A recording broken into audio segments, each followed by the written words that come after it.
Dime qué tú quieres, papi. ¿Quieres que lo mueva para ti? Mueve, mueve. ¿Te gusta cuando me muevo así? Así.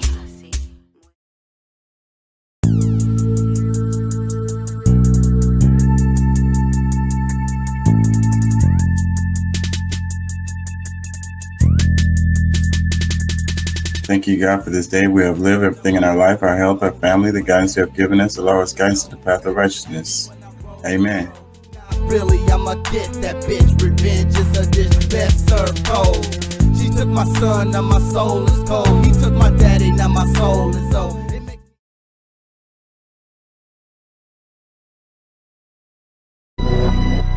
Yeah. Woke up.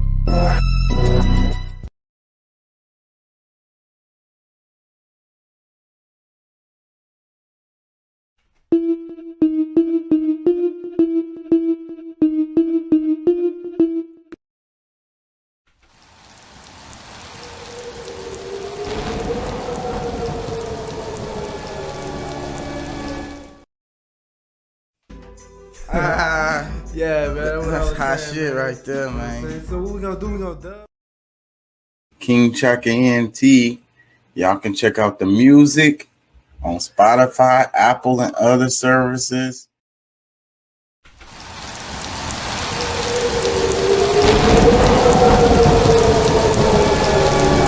Doing what we do 3 to 4 nights a week. King Chaka ENT.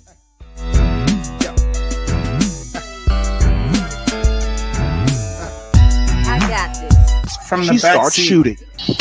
Ow! That dude was like, ow. What was that? Outside the car, That nigga deputies' got body popped. cameras capturing the bullets flying through the air. We got shots fired couldn't up have been here. a straight We need shot. It had backup to be- immediately. Start Are you- EMS. Start EMS. What We got a the fuck? civilian. We got a civilian hit. The deputy. Looks like we got us another hit. Looks like we got us another hit. Yep.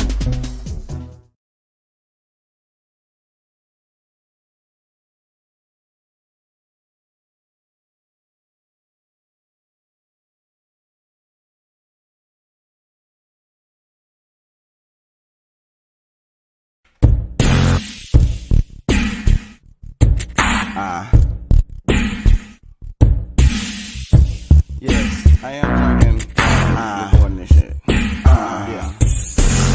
This damn green man, it's got me sitting sideways. This damn lean man, it's got me sitting sideways. I'm on the scene, I'm sitting sideways. You don't feel like me, that's why you looking at me. I'm riding clean and I'm flying down the freeway. Nowhere to be, so I'm taking me a free day. Difference of driving, best to listen to what he say. I'm higher than a child on the first day of pre-K. Drive slow, I ain't tripping on the delay. The cup I'm sipping on is giving dumb leeway. Anyway, the optimal action spilling on my khakis instead of an ashtray. Brush it off and keep it moving on. Shift my attention to what else I could be doing wrong. Sure, it's someone on my phone I could be screwing on. So you alone? Bring your whole crew along. Sit around the table playing beer pong. She drunk, she bending over and she got a clear thong. I'm looking from the back, man, I got an ass on. Wake up on my back, where the grass come from? This damn green man, it's got me sitting sideways. This damn lean man, it's got me sitting sideways. I'm on the scene and you know I'm sitting sideways. You don't feel like me, that's why you looking at me sideways. This damn green man, it's got me sitting sideways. This damn lean man, it's got me sitting sideways. I'm on the scene, man, I'm sitting sideways. You don't feel like me, that's why you looking at me sideways. I'm the king and we gon' do the things my way. I wanna see you in skinny jeans on Friday. When I'm leaning to the left, you better be leaning in the right way. I'm cleaner than a washing machine. If you hyperallergenic, get your antihistamine. You're like a tightwad caught in between a full of latrine and a pistol whipping fiend. Gotta get the cream is on top. Case ACE, we the team that won't stop. They calling me the dean cause I teach them what's hot. Thought you were the new thing, we can see that you're not. We had to get mean cause we're taking your spot. We wanna get a ring, sit in championship box. Call up your queens and tell them get clocked. When they see the muscle is supreme, your boys gon' kick rock. This damn green man got me sitting sideways. This damn lean man got me sitting sideways. I'm on the scene and you know I'm sitting sideways. You don't feel like me, that's why you looking at me sideways. This damn green man got me sitting sideways. This damn lean man got me sitting sideways. I'm on the scene and you know I'm sitting sideways. You don't feel like me, that's why you looking at me sideways. We thought you were the new thing, but we can see that you're not. Yo, we thought you were the new thing, but we can see that you're not. If you got your own and you clean, drop it like it's hot. If you got your own and you clean, drop it like it's hot. Everybody say wow. How you gon' jock my side? Say wow. How you gon' jock my side? Say wow. How you gon' jock my side? Say wow.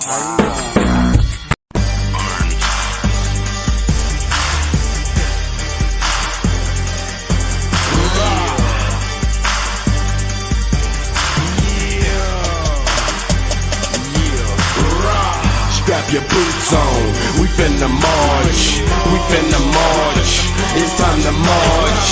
Strap your boots on, we finna march, we finna march, it's time to march.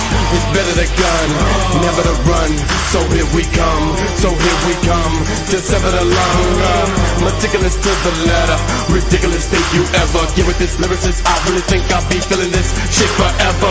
Gotta get my shit together, regardless of the weather. And if I think my mental's clever, smoking a swisher, sweet on leather, the niggas can't keep me tethered. I'll fuck around, pull the levers, hot while you niggas wearing squares. And they got people in place wherever. I really wanna shake the ladder, or maybe it makes me smarter. Really it makes me harder, make me better to raise my daughter.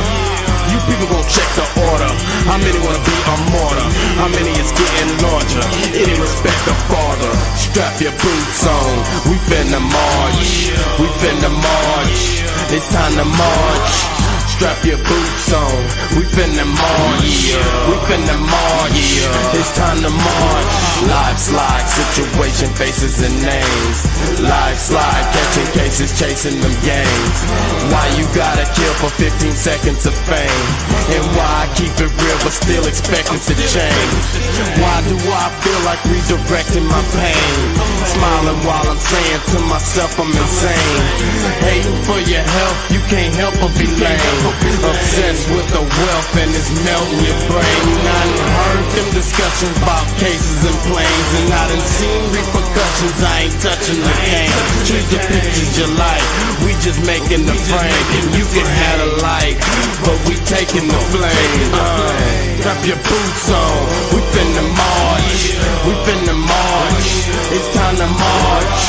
Strap your boots on, we finna march, we finna march. It's time to march. It's better than gun, never to run. Either way, ball to the righteous ones. I'm a soldier, dressed in fatigue, until up my boots, ain't scared of no one. Ready for war, even if I'm asleep. Waking up, busting these niggas on sight. I'm shining like a motherfucker, even the blind can see the light. Y'all think I'm ready, but we come with the heat that make y'all do it again. Remain the same as we keep it real. The format bitch niggas could never win. And I'm always ready to attack, making sure that you ain't coming back. Even these bitches don't get no slag when these boots are fucking black. Nickel.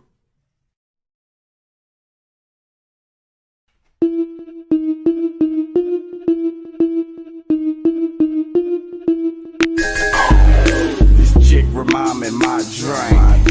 Yo, this bitch is drunk on my drink. Yo, this trick is smoking my dank. I want her to stop, but I can't. I'm leaning to the side, man. I'm leaning to the side, man. Yo, everybody vibing, the lights flashing, ain't nobody hiding. I'm full of passion. I see this chick smiling with her action. She said she from an island. I'm just passing. I said stop lying. We started laughing. Girl, what you drinking? I'm and brandy that we passing. Now we leaning to the side and the bass bang. She feeling on my thigh, my chain swinging, feeling alright now. The game changing, right on time now. We both swaying, do that new style now. Bojangles, I wanna see your tatas. Do those jangles, what about those now guys? I need angles, call me your papa. Grab your ankles, move like chaka chaka. When it's anal, I got to get ya. And it's painful, split you like a swisher. With a label, you know we can make it without being naked. We can make them think we faking, shake it, make me take it. Yo, this chick remind me my drink. Yo, this bitch is drunk on my drink. This trick is smoking my dang. I want her to stop, but I can't. I'm leaning to the side, man. I'm leaning to the side, man. I'm leaning to the side, man. I'm leaning to the side, man. If you got a cup, put that shit up. Lean it to the side. Lean it to the side. If you got a fat cat and your drawers and bra match, lean it to the side. Lean it to the side. If you just got off of work and your fucking feet hurt, lean it to the side. Lean it to the side. If you shine fly and everybody know your ass high, lean it to the side. Lean it to the side. If it's getting hot and you drink Henny on the rocks, lean it to the side. Lean it to the side. If you a hot girl and you can stop and make it pop, lean it to the side. Lean it to the side. Yo, this chick remind me my drink. Yo, this bitch is drunk on my drink. Yo, this trick is smoking my dang. I want her to stop, but I can't. I'm leaning to the side, man. I'm leaning to the side, man. I'm leaning to the side, man. I'm leaning to the side, man.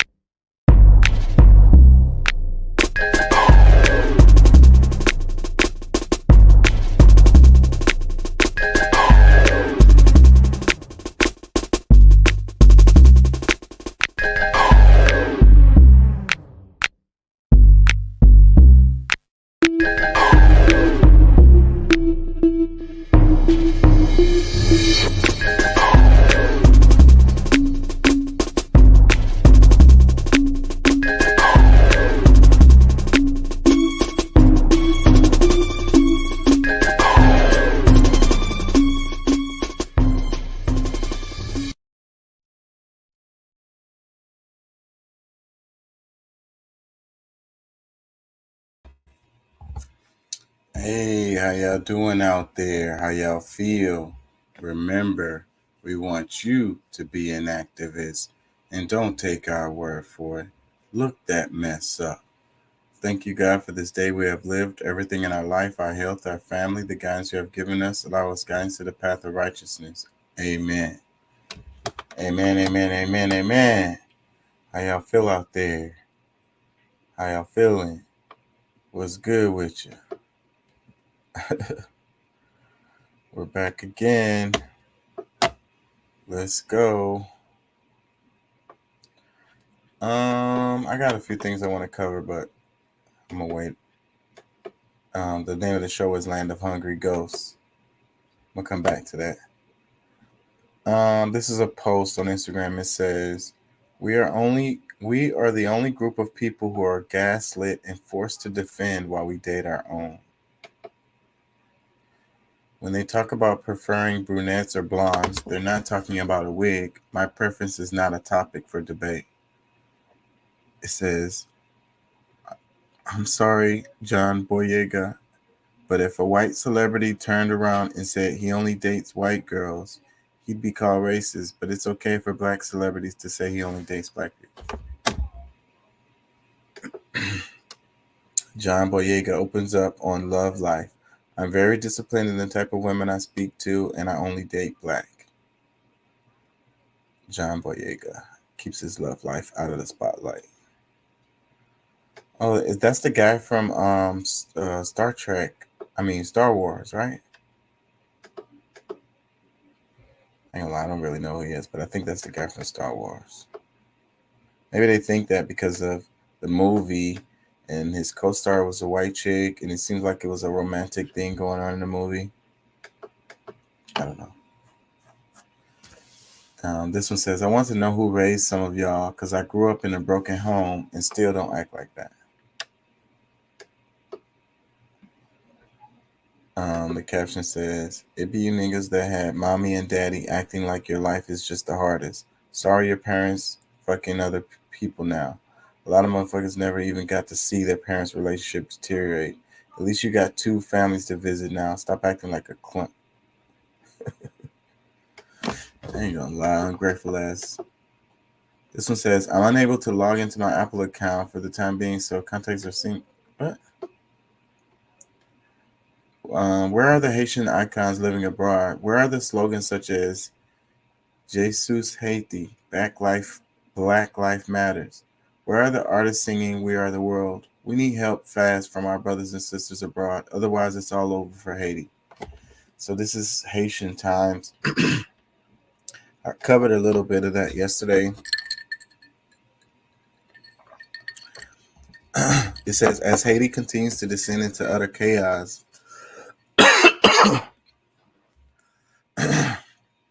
shit.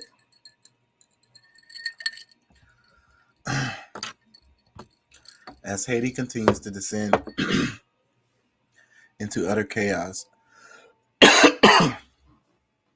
many who are currently in Haiti are wondering, where is the global outcry? The Haitian Times received a WhatsApp message from a compatriot living in Haiti pleading for help.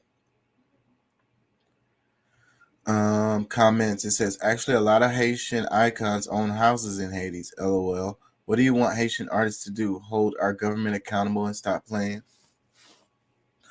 Another comment. It says, we've been holding it down from the beginning. Another comment says, again, what are you doing? Yeah.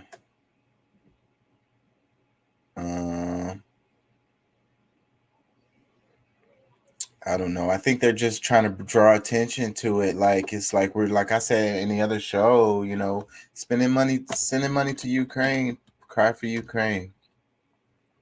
But Haiti is just a freaking a soundbite or a news cycle, a temporary news cycle, or whatever.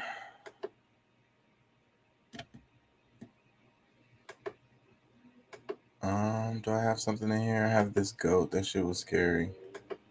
I didn't even listen to this. In a woman so that they can find someone who lets them be emotional. Not crying, not whining, not bitching and moaning. Right. But someone in a space where it's healthy emotion. Is that the whole clip? Hold on, let me see. Did my mic go out?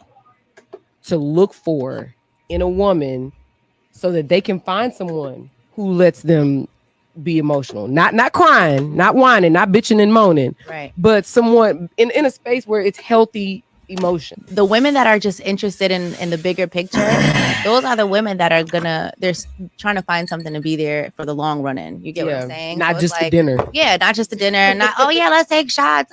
You know what I'm saying? Like, sometimes you have to pay attention to the women who are trying to have those deep conversations. And it sucks because I actually have a couple of girlfriends. And I used to, when I was younger and immature, I used to be like, girl, you probably just talking too much on these dates. Like, you know, just don't say it, you know, like, and now I'm thinking about it, like, you deserve the greatest man and you deserve someone who's going to listen and care when you're talking about those things. And it sucks that, you know, the people that you were interested in weren't interested in it at the time. But I think that some men really need to pay attention to the women who are, you know, looking out for their own future, because that means that they're going to be okay. You may not be the one, but they're going to find that person that is the one. I would definitely say ask the woman how her mother dealt with certain things. How is her mother's relationship with men? And did your mother raise you? And, you know, what type of feminine energy were you around? So you can, when you understand what raised somebody, you can kind of understand where their energies is sourced from. You can kind of understand where it's coming from. Yeah. And that's not to say if you didn't have the healthiest parents that you can't be a healthy, healed individual, but that's when you ask the questions, did you go to therapy for that? Like, what did you do to heal from the trauma in your life? And, you know, ask certain questions like that. I think that's really important. I think that's important for everyone to ask each other. Like, is therapy important to you? Would you be open to that? Or, you know, what's your therapy? That's what we need to ask our men, because they hate therapy. What's your motive? What's your form of therapy? And the same, men need to ask women, like, how do you heal yourself? And things like that. One of the most important things is that a man selects or picks someone who will listen. Yeah. Because it's really hard to listen, especially when someone like say if I'm telling you something, I'm like, well, I don't like the way you did X, Y, and Z. And if your response might be, well, you did the same shit last week. It's very hard to not come back when somebody did the exact same thing to you. It is very hard.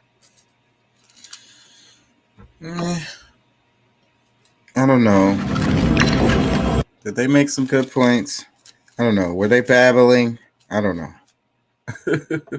I don't know. I'm not gonna put y'all through it again, but I kind of want to listen to it again because I got lost in it, and I like to make comments about things, but I can't even make a comment because I got lost in it. So it must have been pretty babblish. I didn't listen to it earlier. I was curious. I figured it would be a talking point, but I don't know. People probably say the same thing about my stuff, so it's whatever. I really want to talk about Gaddafi. I'm about to get into that soon. Female too risky and nothing worth stealing. And they're drawing these symbols outside their houses they're planning on going to. These are known as curb codes for burglars. And even the police are telling you guys to look out for these markings outside of your home. So if you see any of these markings, you need to call for help. And make sure you follow me. That's just more fucking scare the shit out of everybody. Some random ass marking on the like some kids are fucking playing. Man, get the fuck out of here, y'all.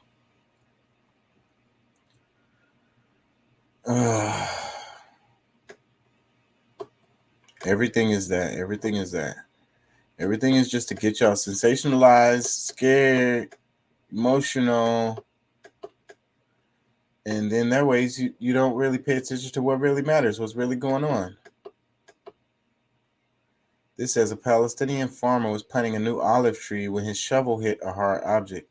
Experts say he uncovered one of the greatest archaeological treasures ever found in Gaza.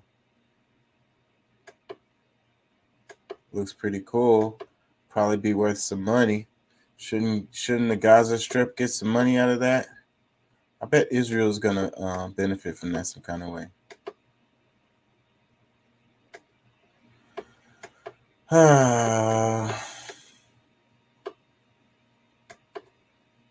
Ken Starr is dead. I never forget how he had a woman wear a wire so he could humiliate her friend on national television for giving a blowjob. Then he got fired from his job as university president when it turned out he covered up the football team's years-long rape spree. R.I.P. Noam Chomsky. I don't know if Noam Chomsky actually tweeted that. They don't really sound like him. Oh, yeah, Mallory Taylor Greene. It looked like she kicked her. She absolutely kicked that chick. Y'all, check this out. Oh, there's no sound? There's a clip floating around. This clip is floating around. It has time. Oh, you need intervention. Step out of the way. You're blocking a member of Congress. Excuse me, ma'am. You're blocking. And then after that, the guys were like, you can't. The other people were complaining about it, and they were like, she's just trying to. Step out of the way. She's just trying to question a member of Congress. And then the people were like, you can't block a member of Congress or whatever. It's just babble. MSNBC posted this, and the liberals are the ones that's jumping on this. So, but I don't think it's really a thing. But it's for other than the fact that she's just like. But we've been knowing what kind of person she's like. She just doesn't seem like she will be somebody you'd want to like hang out with, and have a drink with, or whatever. She just seemed like the person that would like spit on the homeless person or something, and talk shit about the waiter and shit, like because they're too slow and shit. But it's neither here nor there.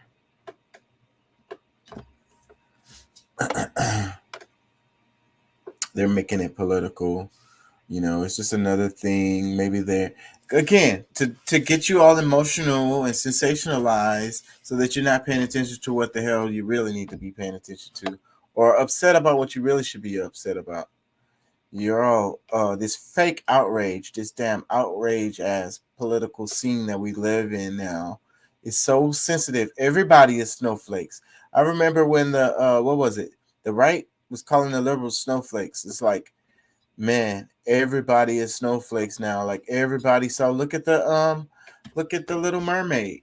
That's some snowflake shit right there. Like, y'all really pissed about that? That's some snowflake shit. I don't give a fuck who the fuck you are. You pissed about that, you're a freaking snowflake. It says, speaking of, it says trailer for Disney's live-action remake of The Little Mermaid gets 1.5 million dislikes on YouTube in just 2 days after Ariel actress Halle Bailey faced racist backlash over her casting. So that's the chick that's playing Ariel in the movie. This says, experts reveal psychological in abandoned shipwreck. If Disney wants more diversity, they should create another character. Before respecting all the other ethnicities and cultures, shouldn't they at least be respectful to the origin? Another one says, race swap is not suddenly okay just because it's a white character for a change, aka every single time. It says, first look at Halle Berry, Ariel, and Little Mermaid. Yeah, do you not sound like a snowflake? You spent up all that time to freaking make comments about it. You are a snowflake. You all sensitive. You all freaking offended over some damn fictional character that's in a freaking fake ass movie.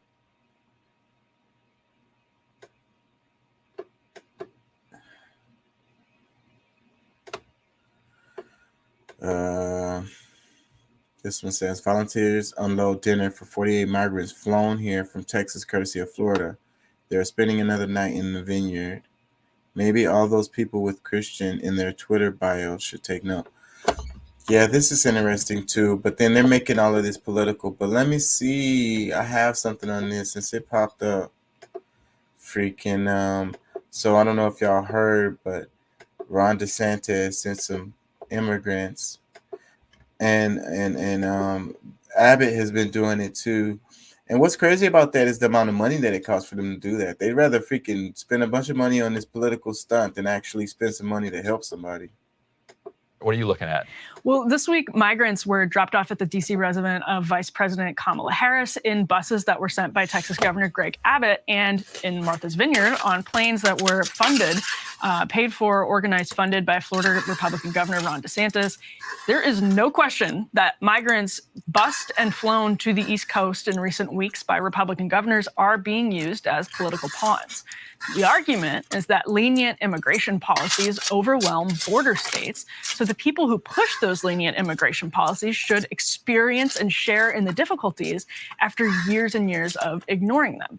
Republicans aren't exactly hiding their political motivations here. But it's true that border towns like Del Rio, Eagle Pass, and Brownsville have been experiencing record numbers of attempted crossings this year. Some migrants are making multiple attempts, and that's has a little bit to do with the high numbers. Just yesterday, the Washington Free Beacon reported on internal DHS numbers showing a record 8,000 migrants are entering the country each day. When I went to northern Mexico back in June to report on the situation, migrants repeatedly told us two things. One, they heard it was a good time to come. Sometimes even specifically, they name-dropped Biden. And two, that they paid organized crime to enter Mexico and into the United States, to enter the United States as well. Quote, everyone who arrives here has paid. That's what the head of a Catholic shelter in Matamoros told us, recalling how one group of migrants tried to cross without paying, but was literally plucked straight from the river by cartels who rely on the business. Savvy and sincere Democrats who believe America has a moral obligation to asylum seekers would have and should be welcoming the migrants this summer with open arms. Instead, like our mayor here in Washington, D.C., they declared emergencies and railed against the GOP. They want to have their sanctuary city cake and eat it too, scoring easy points with virtue signals and then crumbling when forced to actually deal with the consequences of their policies. What the media never tells us about immigration is that lenient border enforcement, including sanctuary city policies, are a multi-million-dollar gift to cartels and a major draw for desperate people who are forced to pay the cartels. But desperate is not synonymous with dumb.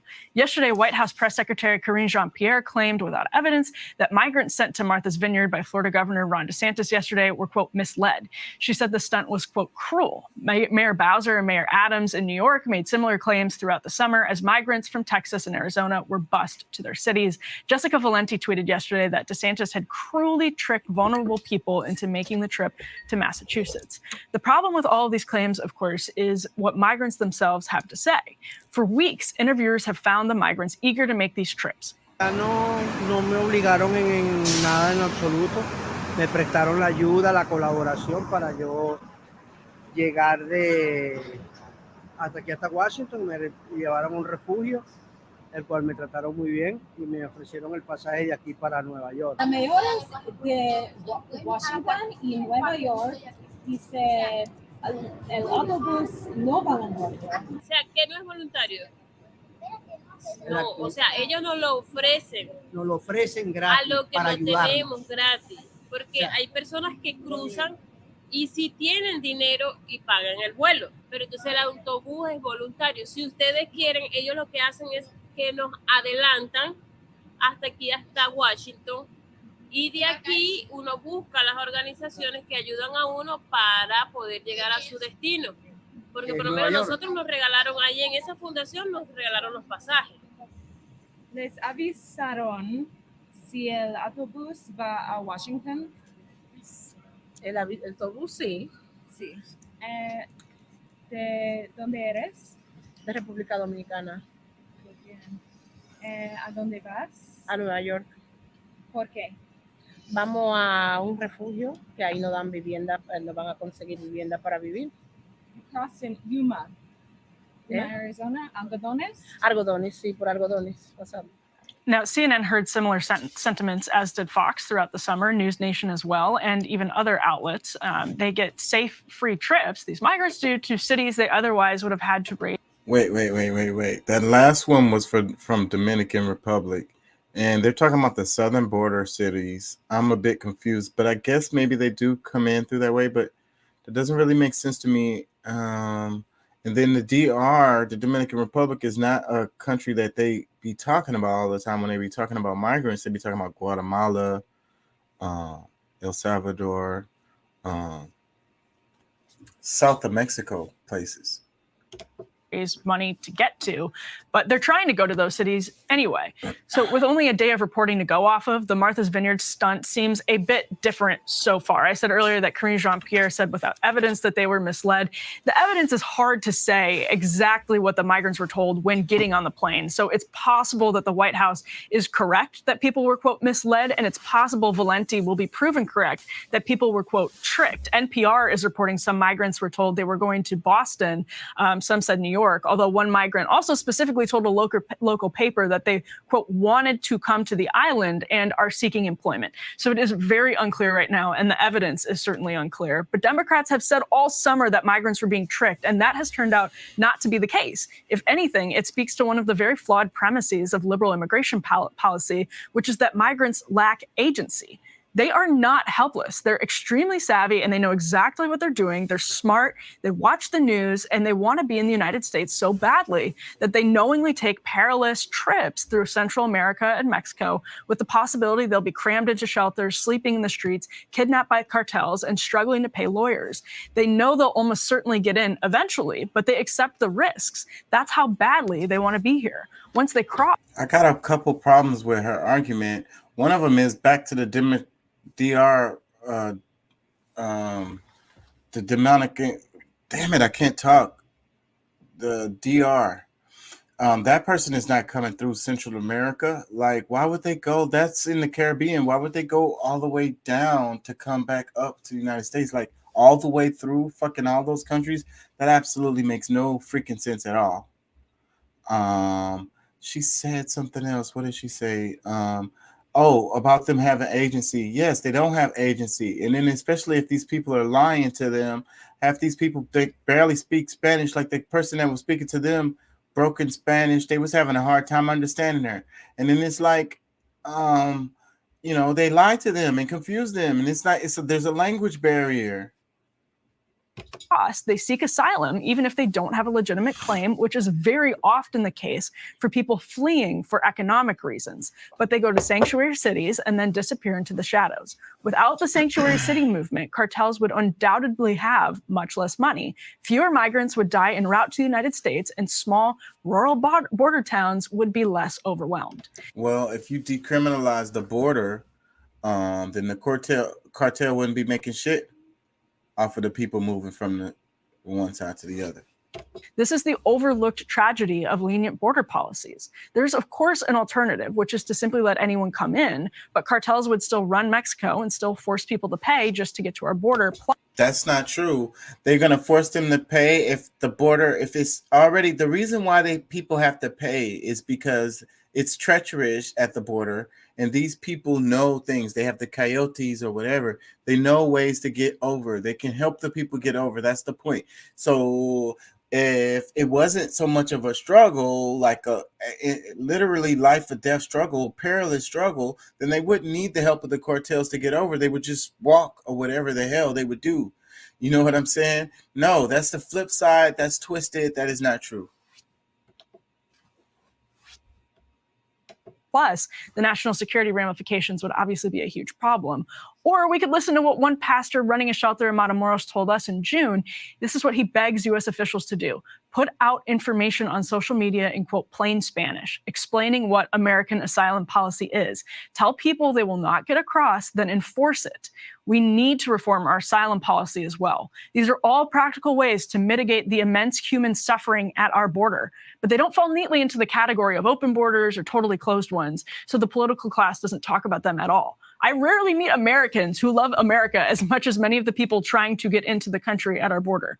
We have a lot of labor needs here. We need to fix our system. The first step we should take, of course, is to enforce existing policies, though, so people stop making these horrible trips. Now, the migrants in Martha's Vineyard will absolutely be greeted with robust community support. That's been the case so far. But it's support the people in border towns with vastly less wealth and less social capital are ill-equipped to provide. Ryan, we don't have much time, but it's just a very... Cable news is ripping. That argument, y'all know how I feel about it. But that argument hurts me a lot because it's what everybody takes in and then it makes it, they think it's a real thing. But it's really just political. It's all bullshit. And then if you know the history, then you would know that that's all bullshit. But nobody learns history, so that's why I sound like I'm just talking some crazy stuff. And then I try to explain the history to them or teach it to them, and then they lose interest. Because you have to dig into the details to really understand what's going on. And nobody really has, anybody got time for that? Let me read some comments. First comment says, these people offering sanctuary was a do-nothing platitude because they knew they lived in places so expensive they don't deal with migrants, or the ones they deal with are just their cheap labor. All I see is Republicans taking them up on their offer and sending them to sanctuary. If they didn't want to be a sanctuary, then they shouldn't call themselves one. And they should stop being hostile to those who actually have to deal with the problem, which are working class and people in working class towns, not people sitting in their high-rise or high-end apartments and condos in New York City, San Francisco, D.C., and cottages in Martha's Vineyard. Now, that comment sounds really clever, and that's what they love to do all the time, but, so he said San Francisco. Anyways, let me move on. Another comment, it says, something that I dearly love is the politicians and aid workers in NYC, Washington, etc., saying that immigrants are showing up without anyone providing a heads up. Yep. Just like it is and has been for decades on the border. People entering the country illegally, for good reason or bad, tend not to make reservations ahead of time, if you can imagine such a thing. There goes the trying to sound clever stuff. It makes me want to vomit. Who said that? Who said that the immigrants are showing up without anyone providing a heads up? I didn't hear them say that. You know, and without them sending a bus and making it political, immigrants show up everywhere in the country. Everywhere, bro. Like, maybe not in the interior, like in the country towns and stuff, but all of the cities, all of the major cities, all the time, randomly, yes, without reservations. Yes, that happens. Not just to the border towns, though. Let me read some more. It says, this great, Emily, I appreciate you, girl. It's a tough thing for Americans to hear. One day, maybe they be ready to hear the whole truth. That this is the narrative. This is actually the dominant narrative. So I don't know if Americans have a hard time hearing this, because this is actually the dominant narrative. It's the easiest narrative. It's the one that most people are, I think a lot of people would just take it as true. Let me read another comment. It says, this is a fantastic segment. Finally, I hear something about solutions to immigrations and not just question marks. I didn't really hear solutions. I mean, I heard her try to say some stuff, but those were, like the other guy said, platitudes. I mean, what did she say? We need to send a Mexican in Espanol. We need to send them a message that they understand. We need to make sure that they actually have agency. We need to, what did she say? We need to address our asylum laws. Like okay, these sound like actual. That sounds like the shit the politicians say. Like, if you're talking about fixing the asylum laws, then you need to come up with specific things. What are you talking about when you say fixing the asylum laws? You're not talking about nothing. You're just talking. Let me read some more. Those migrants are a tiny fraction of what we deal with in Arizona. We have high-speed car chases on a regular basis in places like Sierra Vista, Arizona, with smugglers trying to pass illegal migrants further north into the United States. This is dangerous for everyone. I agree. It is dangerous for everyone. And I'm sure this person is not exaggerating with this comment. But what's causing this, you know? What is really causing this? What is the true driver, you know? When you're making people illegal, when you're making something that someone's doing, you're making them illegal. Like they say, they're doing illegal immigration. Well, what they did illegally was cross the border. So that was what made them break the law. That was the law that they broke. I know you don't get what I'm saying, but there was a time where that wasn't the case. Anyways, this segment kind of takes my energy away, so I'm gonna move on.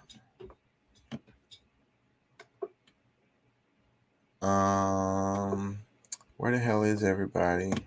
Maybe it's because I'm early. It's freaking Friday. I wanted to talk about the myth of normal, and I want to talk about Gaddafi. So I need a voice. Under the snake. I need a break from my voice anyway. So let's go into this.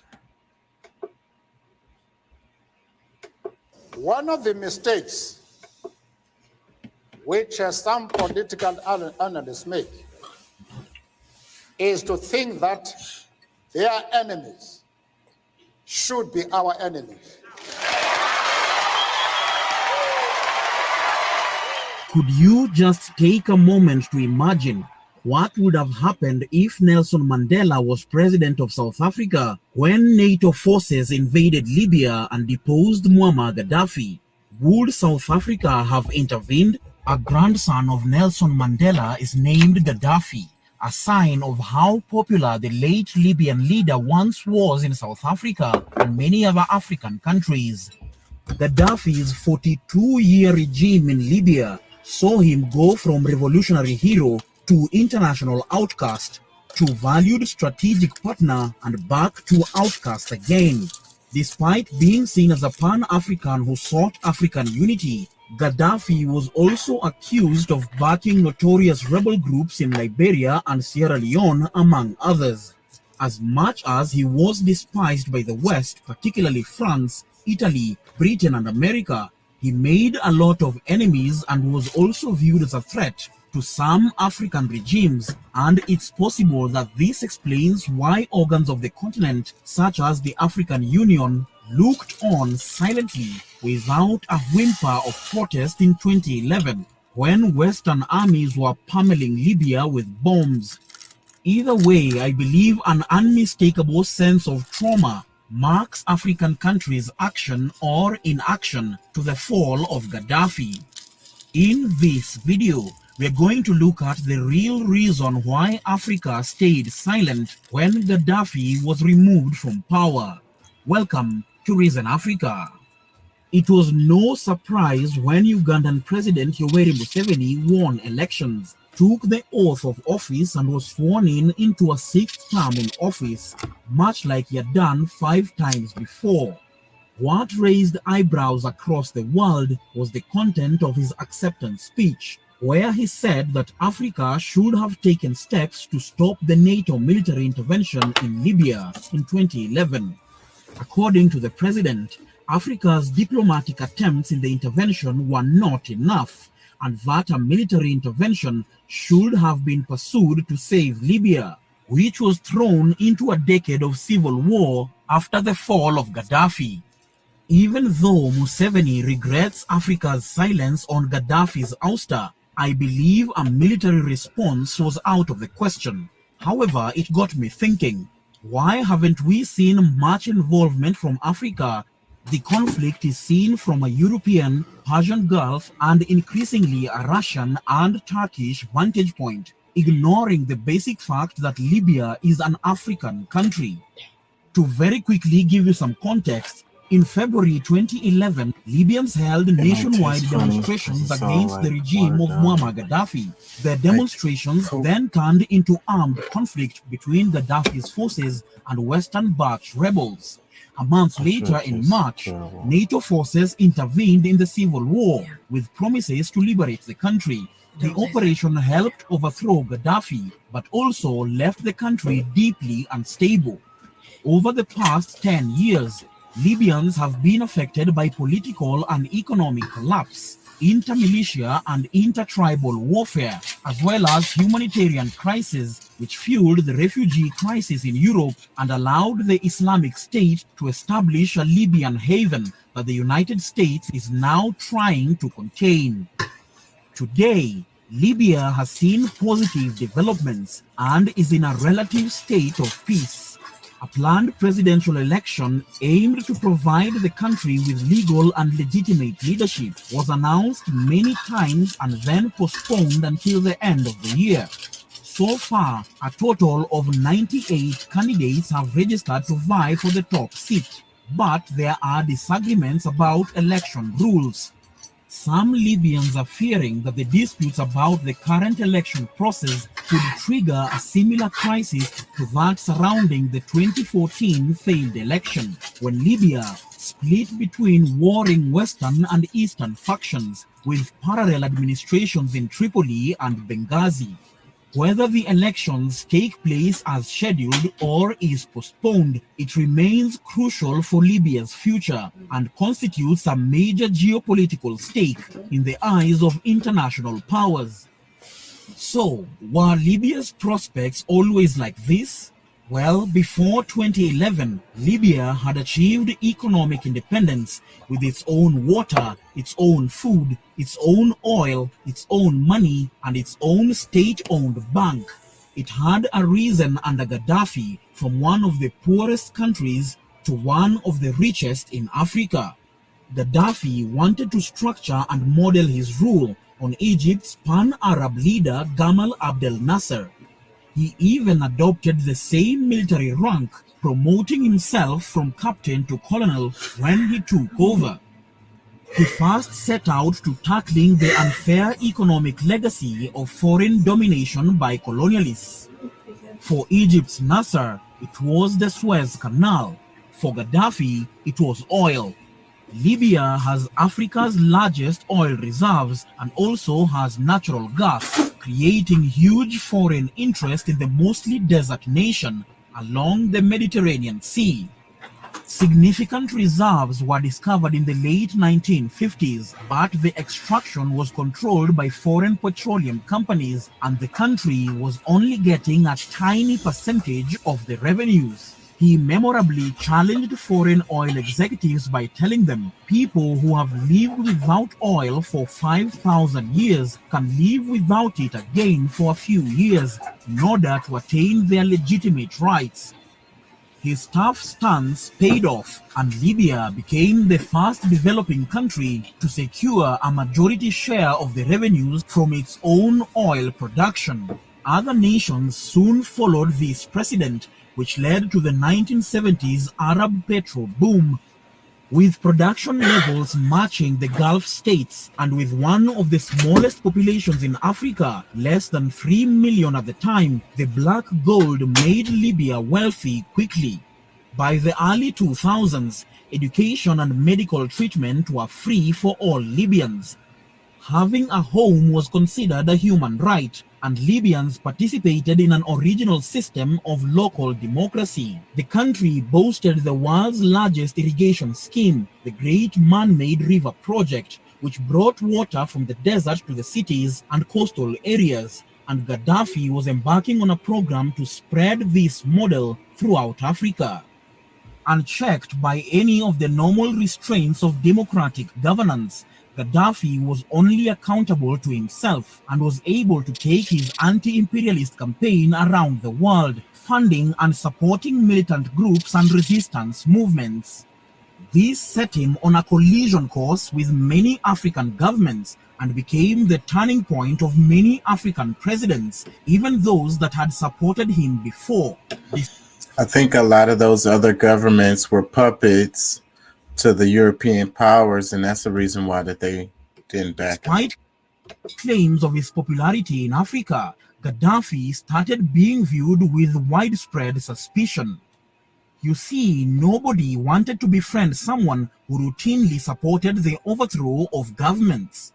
As a result, Libya became isolated within the Organization of African Unity, following Gaddafi's 1980 military intervention in Chad. In protest, most governments boycotted an OAU summit in Tripoli in 1982. Gaddafi sent troops to bolster brutal Ugandan dictator Idi Amin's regime between 1972 and 1979. He called for a jihad by Congolese Muslims against the autocratic Western-backed regime of Mobutu Sese Seko. In the 1990s, Gaddafi provided military training to vicious rebel groups in Liberia and Sierra Leone and backed Tuareg rebels in Mali. In the year 2000, widespread xenophobic attacks in Tripoli and Zawiya against thousands of black African migrant workers led to several deaths, damaging Gaddafi's Pan-African image. Following religious-related conflict in Nigeria, Gaddafi called and pushed for the dissolution of the country in a bid to partition Africa's most populous nation into separate Muslim and Christian countries. His vision of a United States of Africa, complete with an all-African army and common currency, was rejected by most African leaders. He later crowned himself as the King of Kings, and his ambitions often failed to match political realities on the ground. All integration plans that Gaddafi attempted in Africa failed. The blunders he had made when pushing for a pan-Arab agenda to the Islamist agenda were now failing him during his pan-African agenda. While using his oil wealth to buy influence within the African Union, many governments happily took his money but did not necessarily support him. A combination of all these issues, according to me, make the best explanation for the abandonment of the self-styled King of Kings by his former African friends. Following his removal from office, and African countries staying pretty much silent as the 10-year-long crisis unfolded, the world's major powers have been increasingly meddling in Libya, and the African Union found itself sidelined and frozen out of initiatives aimed at ending the conflict. Some political analysts have blamed African leaders for allowing Western powers to dismember what was once a successful Libya. But the way I see it, there is need for greater African involvement because you see the unrest in Libya has been widely blamed for leading to a flow of both weapons and Islamist fighters across the Sahara Desert to countries such as Mali, Niger, and Burkina Faso. In retrospect, Western countries should have left the African Union to resolve the situation in Libya, giving the continental body an opportunity to solve an African problem. Do you think the African Union handling the crisis in Libya would have led to the same situation facing the country today? Let me know your thoughts on this in the comment section. No, it would have been different, and I think that if Libya was, if there was still a strong Libya with Gaddafi running, it would be a stronger Africa. It would be a stronger South Africa, as far south as that. Somalia and Eritrea wouldn't be going through it as much or at all. I think a lot of things will be different. The DRC, what's happening in there, that would be different. It was a reason. They knew. They just cause chaos is what they do, man. Look what they did in Iraq, and that destabilized that whole region. So fucking off Libya destabilized Africa. They benefit from that destabilization. Look at Haiti. We was talking about Haiti earlier. Haiti got a bunch of resources too. Everywhere that has resources, they don't want them to have a stable government. And did you hear all the stuff that that Libyan people got? Stuff that you don't get here in the United States. Everybody has a right for a home. We got homeless people, a real homeless crisis here. We're supposed to be the richest country in the world. Libya didn't have no homeless because everybody deserved a home. Anyways, I mean, the thing about the basic point of Gaddafi is that, you know, sometimes you got to do bad things to do good, you know. And I don't try to judge anybody good or bad because I can't say he was good and I can't say he was bad. But you know, in the Western countries, the way we're taught about Gaddafi, he was just a demon. He was like the devil. He was Satan, you know, and that's not true. I don't think that's true. I mean, hearing, just listening to this story, but the guy showed the other side too. Some fucked up shit happened, you know, and the Islamic stuff is pretty fucked up, you know, intolerance. So, you know, but like I say, you know, sometimes you got to do bad things to do good. Sometimes you got to do good to do bad. I mean, I would say overall, Gaddafi was good for Africa. He was definitely good for Libya. There's no argument there. So it's kind of like Saddam Hussein for Iraq. Because, again, the Western media paints him as a demon, a Satan, evil, or whatever. But you can't argue with the fact that he was good for Iraq. So, like, the end of the day, us being over here in the United States or the UK or wherever, who are we to say what's good for Iraq or what's good for Libya? Let the Libyan people deal with that. Let the Iraqis deal with that. Why do we have to be involved in that? We don't even have it as good as them. Let me read the caption. It says, why Africa went mute on Gaddafi. As much as Muammar Gaddafi was despised by the West, particularly France, Italy, Britain, and America, he made a lot of enemies and was also viewed as a threat in some African regimes. And it's possible that this explains why organs of the continent, such as the African Union, looked on silently without a whimper of protest in 2011, and Western armies moved in to depose him. Because I think about this. That's the reason why I kind of wanted to cover this, because it's just like I'm thinking about that, and it's like, you know, I was alive. I saw this stuff. I was watching. I was already politically aware when this stuff was happening, and I didn't think about it at the time, but thinking about it now with this question is like, why? How come no one came to the rescue? How come no one even, like, it was way too easy for them to do what they did to Gaddafi. It shouldn't have been that easy. So then, you know, that it had to be, he ruffled some feathers over there where he's at too. Like, had to be African countries that wasn't feeling it. But then it's like, you know, as good as it was for everything, and then the stuff that he was talking about, I don't know. I guess his head got too big, got too arrogant, and other people was like, okay, let them get him. Fuck him. You know? I never thought about that before. It pretty much had to be that. It shouldn't have been so easy for them to go get him. Let me read some comments. It says, I am in high school here in the United States, and I can't even speak about Muammar in any kind of fair or positive light without getting crucified for it. I try to make my classmates and teachers see Muammar in the way a lot of Africans see him, and I get suspended for it. People here in the West are too narrow-minded and can't see things for what they actually are. Muammar overall did more good for his people in Africa than he did bad, and I think most people here will agree with that.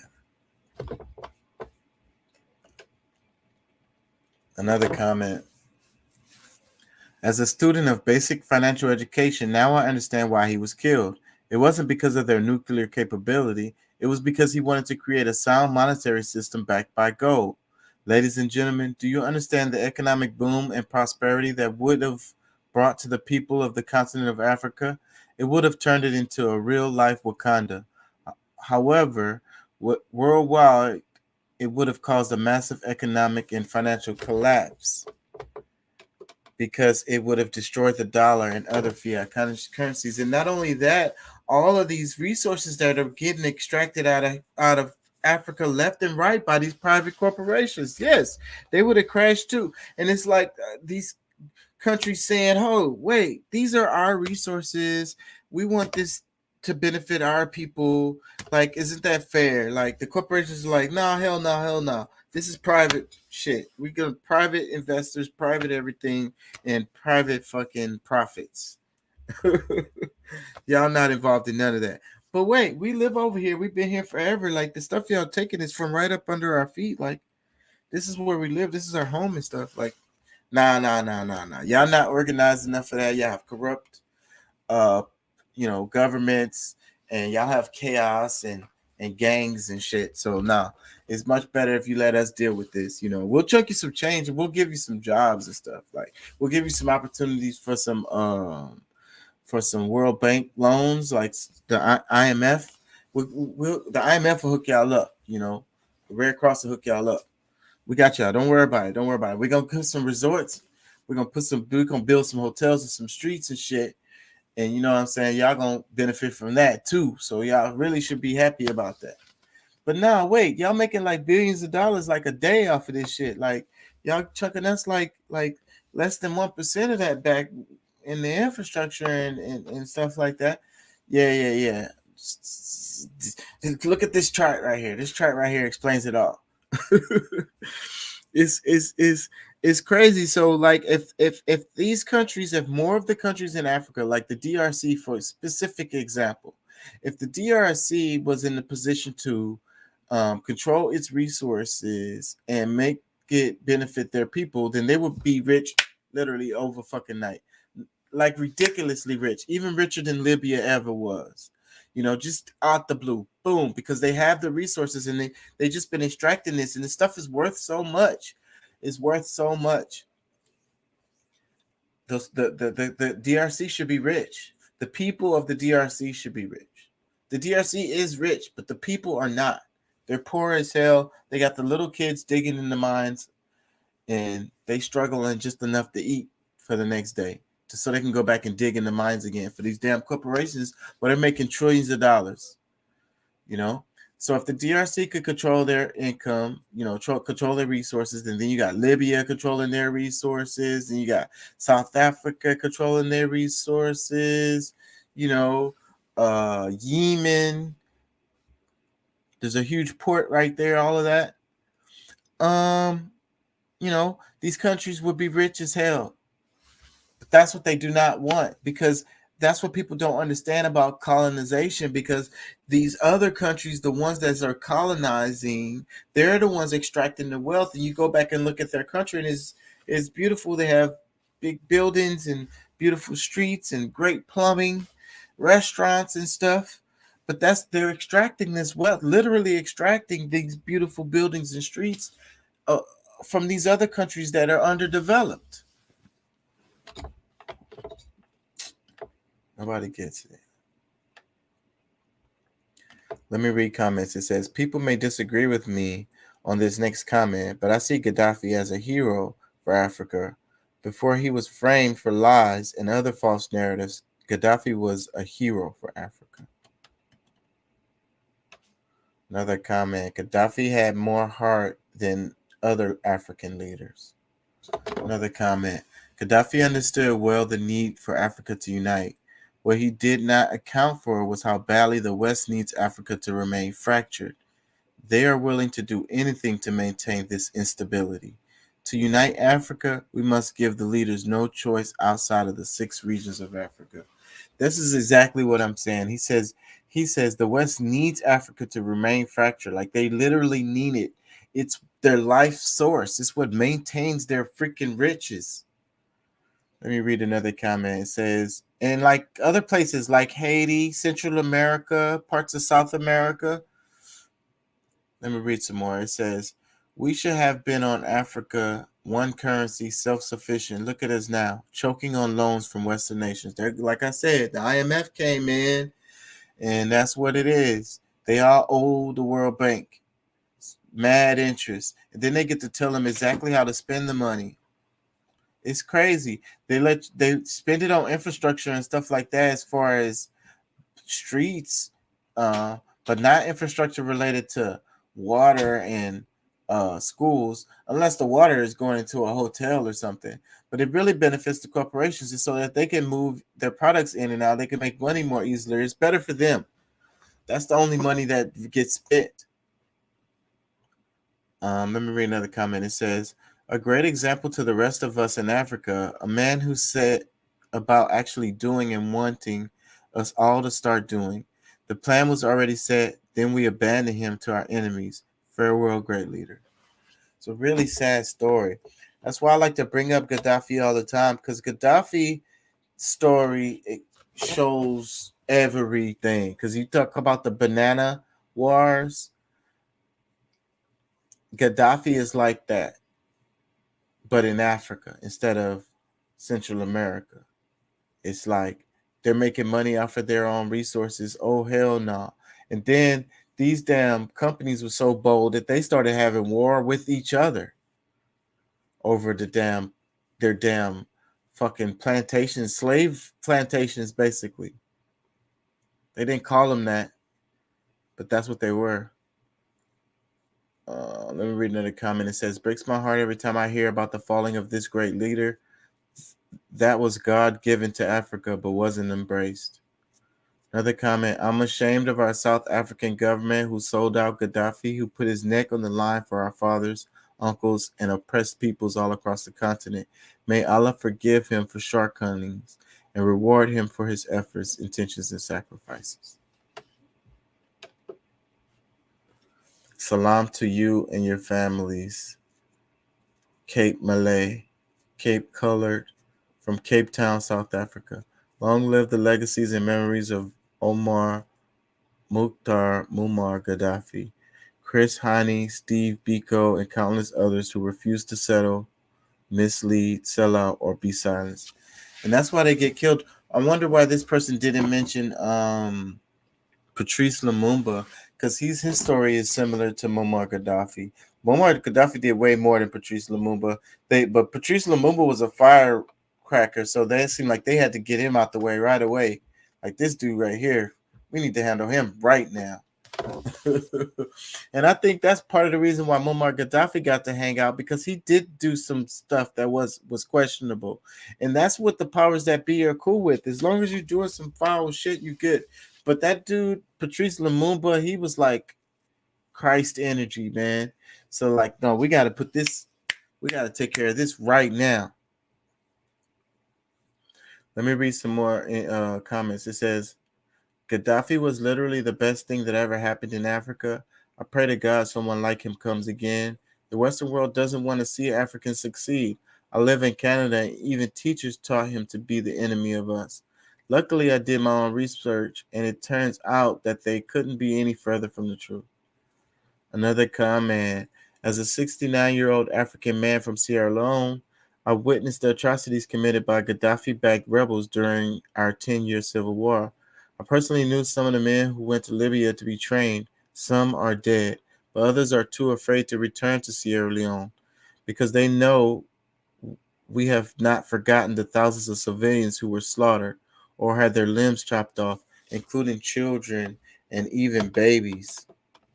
Africa does not need leaders like Gaddafi who try to impose themselves for life, not just on their own countries, but on the whole continent.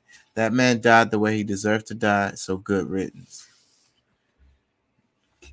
Well, he said what he said. He said what he said.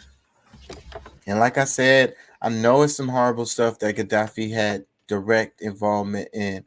Africa is an ugly ass place when it comes to like the people, as far as like governments and all of that shit, like guerrilla warfare and like shit like that. People starving, people hungry. It gets ugly. Let me read some more. The best thing that ever happened to Africa was Momar being African. Really painful how we don't value what we have until it's lost. Another comment. Forgive me if I sound ignorant, but the solution with Libya Gaddafi sounds very similar to what happened with Iraq Hussein. That's what I said. I can't say that I agree with certain actions taken by both leaders, but the world should have known better on what to do after removing those two men from power. You can't just leave power vacuums. Yeah. So when Libya, like it said, they say it destabilized all the way to the other side of the Sahara Desert. Like, and the same thing with Iraq. Iraq destabilized all the way into fucking Iran. Let me read some more. It says, under the reign of Gaddafi, Libya got into a perfect position and the other countries would benchmark for them to make similar improvements in their states. It can't be denied that he was so powerful that the West feared him. They had developed an interest in Libya due to its large oil deposits and natural gas. And because it was definite their intervention into the country would be a huge task, they started piling up lies about him. Gaddafi's passion towards Pan-Africanism and advocating for a United States of Africa with a common currency was evident in the way he tried to promote solidarity in different states and intervene in conflict-stricken states, trying to bring about peace in the country.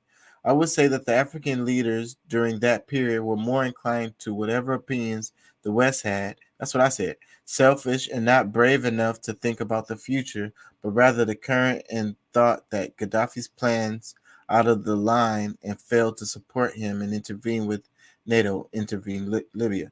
I feel if the leaders we have now could have been the leaders during that period, maybe all that happened could have happened in the first place, since most of them speak of how these ideas would have made a great Africa great today. But it's all about hindsight, right? Hindsight is the best sight. So yeah, a lot of the leaders may be saying that now, but even if those same leaders were around then, they may have been talking different. They maybe been talking different. It's funny how it is like that. Hindsight is the best sight. And then when you got America, NATO, and these other European countries breathing down your neck and also paying you on the side, then hey, look out for your friends and family. Look out for your buddies. You're gonna be good. Africa is a mess. The people gonna keep starving. It's been like that forever. Nothing you can do about it. Just take care of your family, and we got you. That's a hard thing to deal with, bruh. Like, and then all of us would say, okay, yeah, well, they corrupt. That's some corrupt ass shit. But who's to say what you or me would do if we was put in that exact same position? We could sit there and play high horse, looking at it from the outside, looking in, and say, "Oh, I wouldn't take the money. No, I wouldn't do that." But whatever. You don't know that. You don't know that.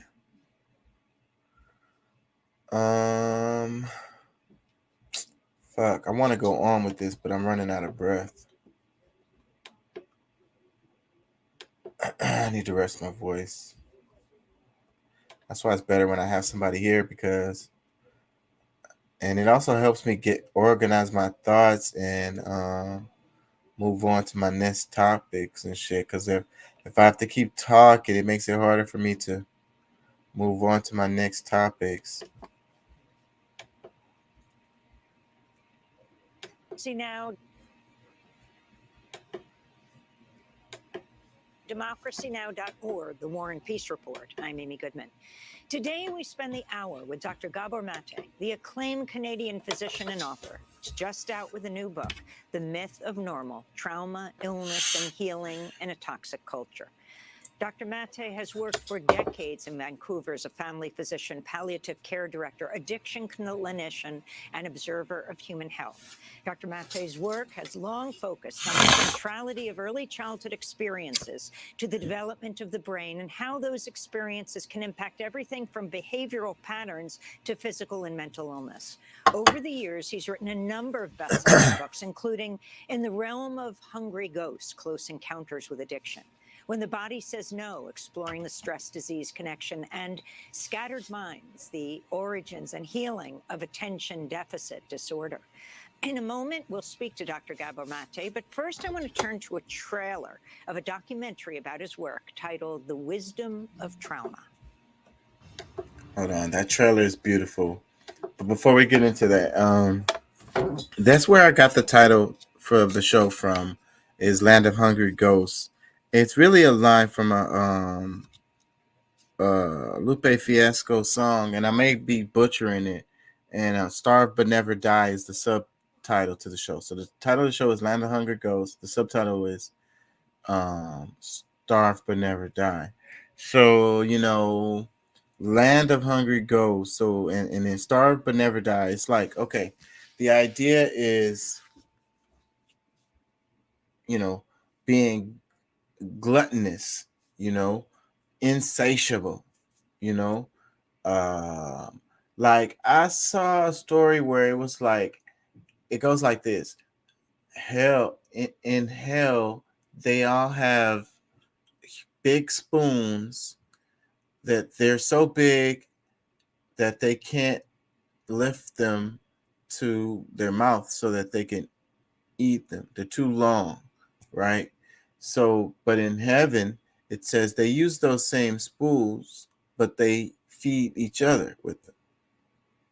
So, and then that's what it is, where it's like Land of Hungry Ghosts,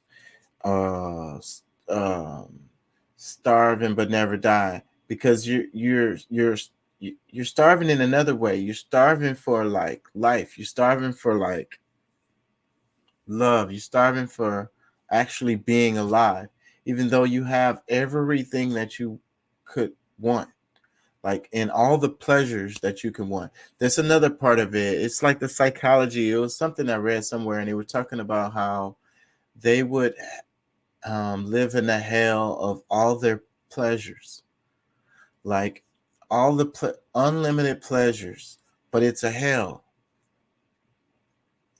So that's what it is. Land of Hungry Ghosts, Starve and Never Die. And so, but the thing is, the flip side of that is the struggle, right? So some of this stuff is a psychology that just kind of try to get you to be like, okay, your struggle is a good thing, like, or whatever. But the class system that we live under, it wants you to think that way so that, you know, they could continue to have a great life and you are struggling, because that's really what it's all about. I mean, as far as we know, we only get this one life, right? So like, you know, actually living in luxury, actually having health care, nights, weekends, or whatever off, or not, maybe not having to work at all, like having to live abundantly, you know, with autonomy, you know, at your own leisure or at your own behest, like of whatever you want to do, basically, and living a full life. You want to have children, you make sure that they have everything that they need, you know, stuff like that. Whatever it is that you want to travel the world, whatever it is. So, but most of us don't live that way, you know. We live in a confined situation where our options are limited, and some of us are more limited than others. Anyways, I done lost my point. In the US, the richest society in history, fully half of the citizens have a chronic disorder such as high blood pressure or diabetes. Anxiety amongst young people is growing rapidly. Asthma and autoimmune diseases are on the rise, as are addictions. Depression is rising. Youth suicide is rising. All is not well. I started heroin at 26. That's what really destroyed me. Just takes the pain away. It's easy to want to escape reality completely instead of coping with it. And so the question is, can we be human beings in the midst of civilization? Because what we call civilization demands the denial of human needs.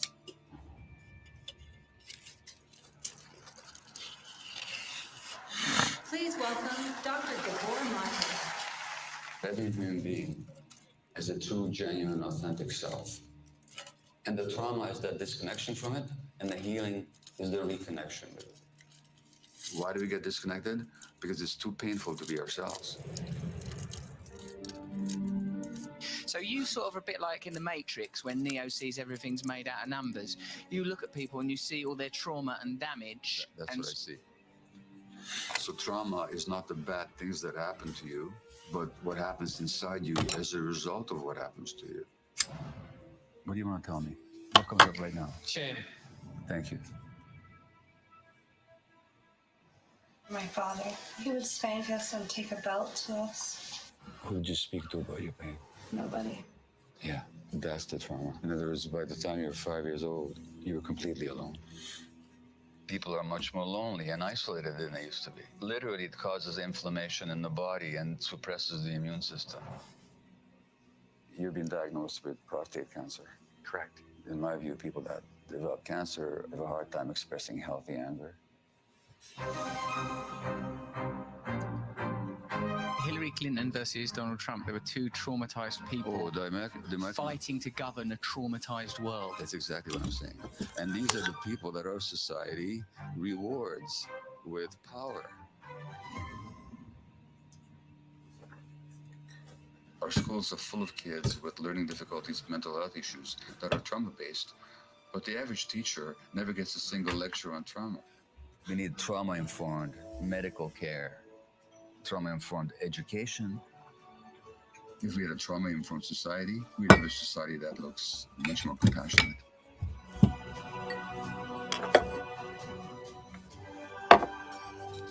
You did. You made a difference in my life.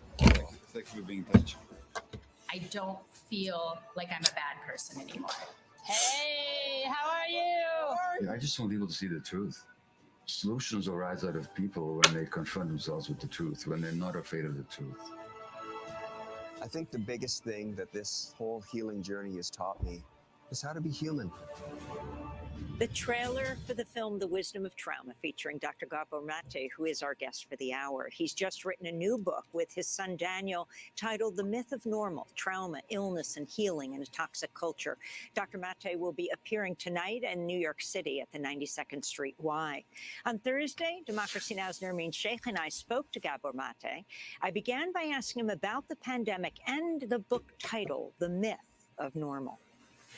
So the pandemic actually revealed to us how toxic our idea of normal has been, because it showed us the desperate need for human connection that we all have. But this is in a culture that has been isolating and atomizing individuals for a long time, where loneliness has been an epidemic for decades. It showed the noxious effect of racism and inequality, because the people who had the greatest risk for being affected by COVID were those of lower social class and of people of color. The normal that we came from, in my perspective, was already a toxic normal. We don't want to go back to it, because my contention in this book is what we consider to be normal in this society is actually neither natural or healthy. And in fact, it's a cause of much human pathology, mental and physical, and actually people's pathologies, what we call abnormalities, whether it's mental or physical illness, are actually normal responses to what is an abnormal culture. And Dr. Gabor Mate, you say in the book, in fact, that... Whoa. He said way too much stuff. It's a normal reaction to our abnormals. And then he said, what did he say? You can't be sane in this. This is crazy. Let me take it back, y'all. Toxic normal. And he said, we don't want to go back. Hold on. What did he say? He says the pandemic actually revealed to us how toxic our culture is. Like, our idea of normal has been, because it normal showed us the desperate need for human connection that we all have. But this is in a culture that has been isolating and atomizing individuals for a long time. So the culture, isolates us. And like I say all the time on the show, we're mammals. We're naturally like herd animals. Like we literally need other people. Like we can't make it without them. And then our culture separates us, and everybody is all depressed. Where loneliness has been an epidemic for decades. It showed the noxious effect of racism and inequality, because the people who had the greatest risk for being affected by COVID were those of lower social class and of people of color. The normal that we came from, in my perspective, was already a toxic normal. We don't want to go back to it, because my contention in this book is what we consider to be normal in this society is actually neither natural or healthy. In fact, it's a cause of much human pathology, mental and physical. And actually, people's pathologies, what we call abnormalities, whether it's mental or physical illness, are actually normal responses to what is an abnormal culture. The culture is sick. And Dr. Gabor It makes Mate, us you sick. say in the book, in fact, that there are no clear lines between normal and abnormal. Could you explain what you mean by that and how you understand the spectrum along which these things lie? Well, the key here is trauma. Trauma is a psychological wound that people sustain.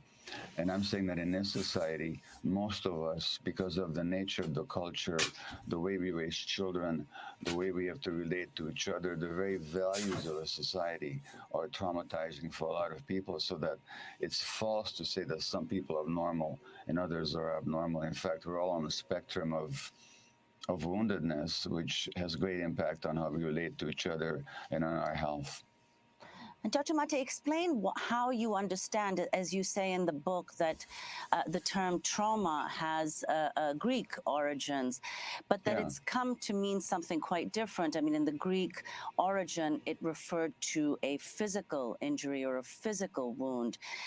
But in psychiatry, in the work of Freud and psychoanalysis, in medical literature, generally now, trauma is understood as a wound to the mind. It's a wound to the psyche, to our emotional being, and to the soul. And trauma is not what happens to us. People, when they think of trauma, they think usually of catastrophic events like a tsunami or a war or parents dying or sexual or physical, emotional abuse of a child. These events are traumatic, but they're not the trauma. The trauma is the psychic wound that we sustain. And our psychological traumas have lifelong impacts. And in my medical work, I found that psychological trauma, woundedness, underlies much of what we call disease, whether autoimmune illness or cancer or the various mental health conditions. And in our society, psychological woundedness is very prevalent, and it's a rather an illusion to believe some people are traumatized and others are not. I think there's a spectrum of trauma that crosses all layers and all segments of society. Naturally, it falls heavier on certain sections, on people of color, people with genders that are not fully accepted by society, people of economic inequality who suffer more from inequality, but the traumatization is pretty general in our culture. Gabor, I was wondering if you could take some time and talk about your own journey from trauma and how it shaped you as an infant in Nazi-occupied Hungary to where you are today, and how that has influenced who you are. Well, you know, the first chapter of the book opens with my arrival home to Vancouver, where I live, from a speaking trip. And I'm feeling really good about myself because it was a good trip. My talk was well received, and I had a good flight home. And when I arrived back at the airport in Vancouver, I got a text from my wife saying, "I haven't left home yet. Do you still want me to come?" And all of a sudden, my mood switches. I become dark. I become angry. I become withdrawn. I become sullen. And when I get home, I barely even looking at her. Now, what actually happened here? All that happened was that my artist wife, typical of an artist, was in the middle of creative flow in her studio, and she forgot that her husband was arriving home at the airport. What was triggered in me, however, was the wound of a one-year-old infant who was abandoned by his mother in an effort to save my life, actually. But the meaning I made of it is that I wasn't lovable, that I wasn't wanted. And even 71 years later, when this woman who I'm relying to be there for me doesn't show up, the woundedness of a one-year-old infant shows up. And that's what my friend Peter Levine calls the tyranny of the past. And so these early wounds, in my case, this sense of abandonment, could still show up 7 decades later over a relatively trivial incident. And these early wounds of ours, so that's one way that it showed up. It shows up in my relationship to my work. So I was a workaholic physician for many decades. Why was I a workaholic? Because the message I got as an infant under the Nazis was that the world didn't want me. And if the world doesn't want you, one way to cope with it is to make yourself very important, become a helper, become a physician, because now they're going to want you all the time. But that's very addictive, because you keep trying to prove to yourself something you don't believe in the first place, which is that you're wanted. And so that the more people rewarded me with either financially or with their attention or their gratitude for my medical work, the more I needed it, the more I became dependent on it. So it shows up in so many ways. These early wounds show up in so many ways. It shows up in our relationships, in our marriages, in our relationship to our children, in our relationship to our work. It shows up in politics, as we've seen during COVID. So these early wounds in my life had wide-ranging implications, and as they do in the lives of many people. What's up, Pat? What's the deal? What's the deal? How you feeling, man? Pretty good. A little bit on the tired side, but you know, I'm here. You know. I appreciate it. I appreciate it. Did you catch any of what he was saying? The trauma and the trauma of trauma, like pretty much, like thinking that you're, I guess, thinking that you're okay, or like just by the idea of thinking that taking the jobs and things that make you wanted, or like lying to yourself, making you to try to make yourself feel accepted behind some trauma that happened to you when you was a child. So it's like early, stuff that happened to you when you was a child, and you're like overcompensating for it as an adult. And it basically how like society separates us, and we're all just kind of like we all have our spectrums of normal. Like you said, there's no such thing as abnormal and normal, because it's all just a spectrum.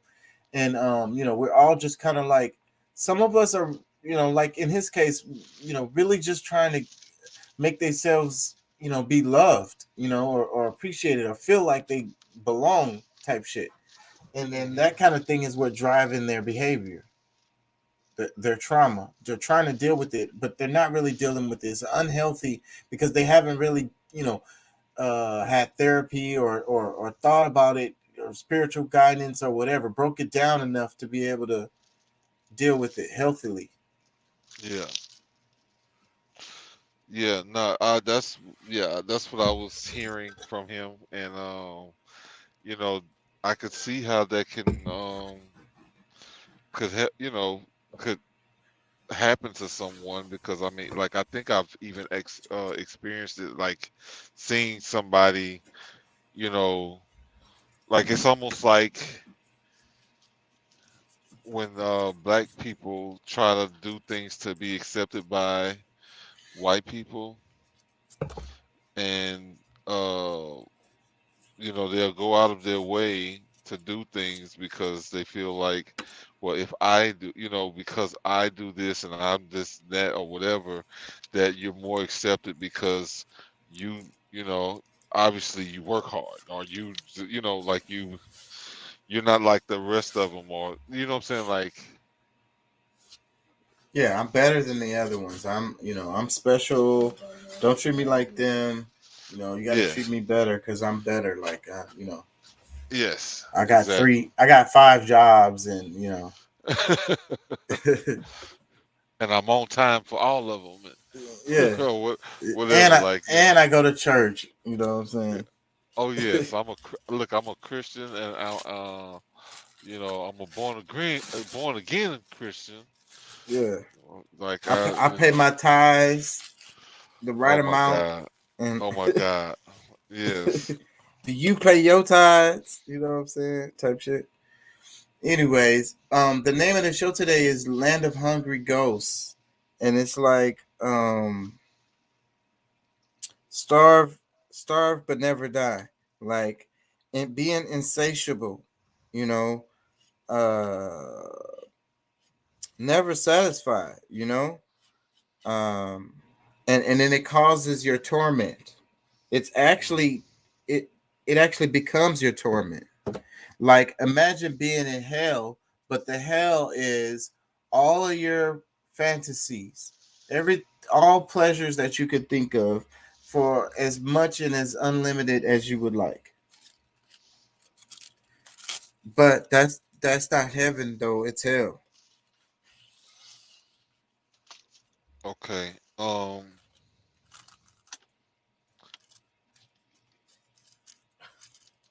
Give me some more.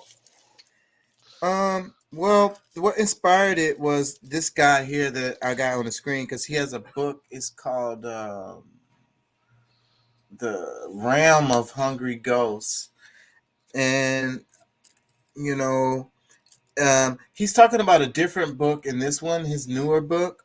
But that title is the one that struck me, And really, I was thinking of these lines from a Lupe Fiasco song. But those lines from the Lupe Fiasco song was like "Land of Hungry Ghosts," where you starve but never die. Um,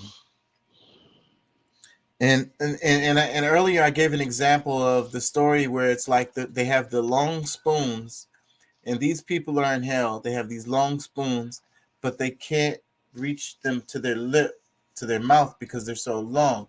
And in heaven, they have the same spoons, but instead of trying to feed themselves, they feed each other with them. Ah, yeah. So the idea of the land of hungry ghosts and starving but never die is the idea of being insatiable, never satisfied. Enough is never, there's never enough. So you'll always be in hell. You'll always be hungry. Yeah. Um. Wow. I mean, that really speaks a lot to, I would say, I'm probably gonna get beat up, but like some of the the attitudes of the female, like I mean, I'm sure it exists in some men as well, but I mean, I think we see it more prevalent in the female, because like she can't, like, no matter how, like you could be the perfect guy. You can provide all the things she says she needs, and her wants and this, that, and the other. But at some point, she finds something that, or looks for something to be upset about, or that you don't do, or something, because it's in, like, are never good enough. You know what I'm saying? Like, you get to a point to where, like I said, I mean, you could, that's where I'm just gonna say where I have noticed it, where the insatiability is more so on the female, because like I said, I'm pretty sure I'm sure it does exist in just human beings, you know what I'm gonna say, but I'm gonna say more prevalent because I mean, like we go through a lot of divorces because you're not satisfied with pretty much anything. Like, you know, shoot, you can be kissing, getting you know, the guy could be kissing ass and trying to do every little thing and even belittling and demeaning themselves just to try to make this person satisfied, or try to make them happy, and it just won't happen because of that mindset. Yeah. So then you'll never be satisfied. Therefore, you're always setting yourself up for failure, right? You're setting yourself up for disappointment. You're guaranteed disappointment. Oh yeah, that's pretty much what you're selling yourself. It's like a contempt for the abundance of nature, because we live in abundance, really, you know. And it's True. a contempt from that. It's a contempt for that. You know, if anything is like Satan worship or devil worship, then that's what it would be. It's like the opposite of abundance. I'm gonna disregard all this abundance and just consume it all, and it ain't gonna be enough. God, why you didn't give me 2 earths? Better yet, 3 or 4. Shit. Yeah, and you know, I see the other planets out there, but you don't want to. You know, they should be able to. We should have an escalator that bring us right to the next one. Yeah, and it better have oxygen and water and animals for me to eat and all that. So the fruits, the beautiful fruits are not good enough. Nah, I want meat. Flesh, blood. The other thing I talked about the. Did you hear about the busing? Well, they really making it political a lot, because recently, what was it? A trip to Martha's Vineyard, where they sent the immigrants. Yeah, did you? I thought I might, because I don't know. Maybe you saw it or you didn't, but I did send that to you. I think. It's all down my however, timeline. That's the news cycle right now. Okay, well, yeah. Yeah, no, I'm all right, I'm gonna say it like this because you already know I have taken a side on this, and I do believe that the federal government has neglected one of its responsibilities, and because it has been neglected so badly, these people are like, all right, you know, I can't really do much about, you know, them coming and being here, but because it's such an overflow to my city, my state, and things like that. Yeah, and yes, I do want to prove a point, because like without me doing this, you go, they go untainted or whatever. I mean, there's at some point, you know, it's politics. You know what I'm saying? So the game is played in many different ways, and because they're on this losing end at this point, because like everybody knows, like at this point, like they're seeing how serious of an issue it is.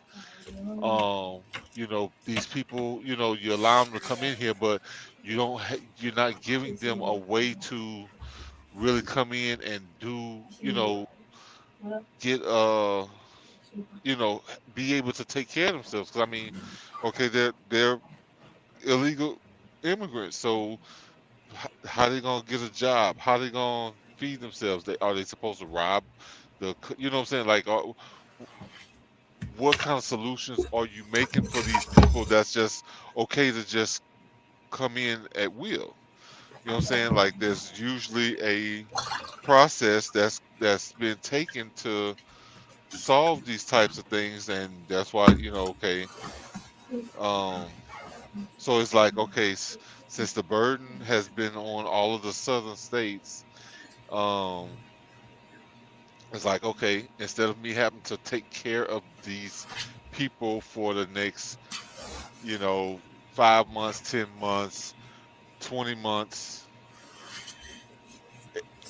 each and every month, all right, you know what? I'm gonna put them on a bus and I'll send them somewhere that, they say, like, they say that it's cool for these people to be there, and it's usually, because the only one that's on the border that can really that's like a sanctuary city, state, or whatever you want to call it, is California. Everybody else is kind of like on the border. Like, everybody that says that they're sanctuary cities, guess what? They're way up in the state. Like, they're not able to get to them unless, some miraculous thing happens, like you get an air flight from, from the southern border on up into their city and state. So it's, honestly, I think that, yes, it's a lot of BS on the people, but politically something like this needs to happen so that it can be addressed and something can be done about it, because, like, it's really gonna, like, each state is having to pay for these things one way or another. You know what I'm saying? These people that's coming in, either to make sure that they're getting fed some kind of way or housed, like, something has to happen with them. You know what I'm saying? Yeah, I just don't think that what Abbott is doing or DeSantis is doing is to try to bring awareness to this and cause something good to happen as far as making things better. Well, But how I think long that we've been talking about it, though? Like, we've been yeah, talking about this as a problem for over a year. longer than that, and that's what I'm saying. So it's what I'm saying is that it's just a political ploy for them. You got the elections coming up. I don't think it's just that. I mean, like, we gotta really see, like, I mean, a lot of times, depending on what political ideology you lean toward, like, even when you're in the middle, like, you kind of lean toward another, one way or the other a little more. It's still, like, this is a thing that, is it's a problem. Like, I mean, you have millions of people that's just coming into the country that, the people who's living here are a lot of people in trouble. I mean, like, I keep bringing up, like, Mississippi, because people act like it's out of the news cycle, so it's not happening no more. You know what I'm saying? Like, that's shit. Flint is still going through the same shit. Yeah, You they recently said in Mississippi that the governor said it's okay to drink the water now. It's okay, Man, you can drink the water. Shut the hell up. That's what he said.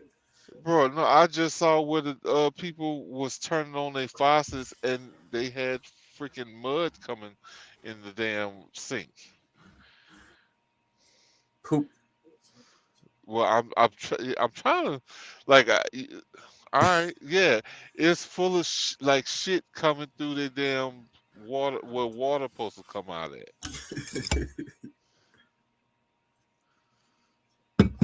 Yeah, that looked like sewage. I saw that video. Go ahead. Bro, I mean, like, there's too many things that's not being addressed here, and everybody else, like, if they need United States help, it's like, oh yeah, just shoot, send them a blank check, whatever they need. but for citizens, things that affects us directly, like the federal government is doing nothing about it. They worried about Ukraine and shit. Yeah. That's what their concern is. I mean, shoot, Or some people could have used more of a stimulus. Like some people could have actually used another check to be able to buy some groceries and take some of the burdens off. It's like, but no, I mean, and you know what's weird to me about them, the inflation, and then they raise the interest rates is their reaction to inflation. It's like, okay, well, people, everything costs more for everybody, so and it's a runaway inflation. So let's just raise the interest rate, so it'll cost more for them to buy a house, car, or anything like that, or the refrigerator, anything like that. They that's gonna actually drive down inflation. I really don't get that at all. no, it does not work that way at all. It never has. It never will. The whole thing is just that they're trying to make up for monies that the banks will make them not make, is that they can raise the rates and they can still see similar, or their profits margins won't be affected. Their profits, yeah. So if less people are buying, but the ones who do choose to buy, they'll pay more, and then like there's over time, they'll we making the same money. We can't let this whole thing where y'all struggling to buy groceries affect our fucking profit. Yeah. We gotta still make. We've been, you understand futures. When I started to understand futures, like it's a trading that they do. That shit is crazy as hell, and that's the reason why they do a lot of the stuff they do, because they've already spent the money. Because they spent it already on futures. They knew they was gonna make this money. They've already traded on it and got loans on it and all of that shit. Like, that is so crazy. How can you freaking money you haven't made, get a loan on money you haven't made, and flip that money and all of that shit? And what's crazy about that is they have to pay that. Like, that's where it comes down to, because when that bill comes, it has to be paid. You know what I mean? Regardless of what happened, it's got to get paid. Like, okay, well, we did the futures and it was supposed to go like this, but it didn't. It went like that. Well, that's fine and dandy, but this bill is due right here. We already gave you this money.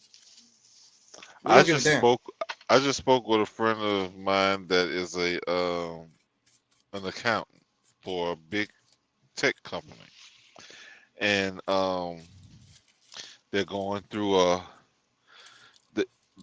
year-end close right now. So there's things that I guess, like, because they want to make the year close out at a certain way, they've already kind of pushed the numbers to make it seem bigger. So like they're doing different things to actually get some of these sales that they have anticipated having up to this point. So they're pretty much like they've already kind of did some kind of hocus pocus. I don't know if to say if they've actually spent this money, but they've said that this money would be available. So it's kind of given an expectation of this, an expectation of value that they're still trying to achieve. So it's kind of the same thing like what you just said, as far as money that's already spent. Because I mean, like I said, it's not physically like say it's already spent, but this is money that they it's eggs that they counted before they actually got them in their hand and spent it before they even got it in their hand. Potentially, yeah, I'll say that, but I know, I mean, at least I'm trying to not because I can't say I don't know for certain that that's what actually happened, but you know. Yeah, so I hear you. So cooking the books, and then it's about, and that's the reason why they always talk about GDP and all of that shit. Did you hear? I saw this thing about China where they build these buildings, tear them down, and then build them again. Nobody ever moved into them. They never got used. But where is this happening? In China. And so, but on the books, this looks really good. On the books, it's more construction. It makes their GDP look better. All of this stuff. It's all about playing with the numbers. Wow, I never. That's okay. Yeah, build whole skyscrapers, tear them down, and then build another one. Nobody ever moved in.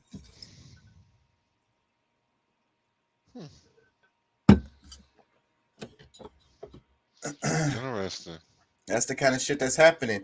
It's kind of similar to the stock buybacks thing. See, China has really just caught on to this capitalism thing, and they're doing it better and more ruthlessly.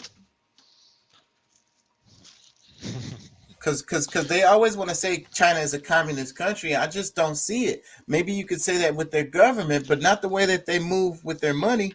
That's capitalism all the way. Well, no. See that, like because the idea that I had of being a capitalist and socialist country actually came from China, except instead of using the communist, because I mean, the way that they treat the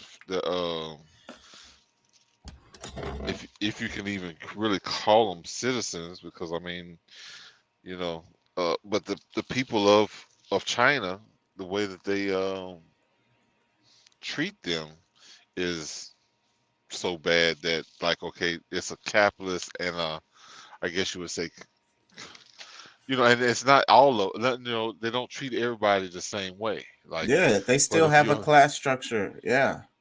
Yeah. So they have elites. They have it's an oligarchy too. So basically that's what it is. And a lot of these countries, that's what it goes into. That's the direction. Who doesn't have an oligarchy? Like, there's always this.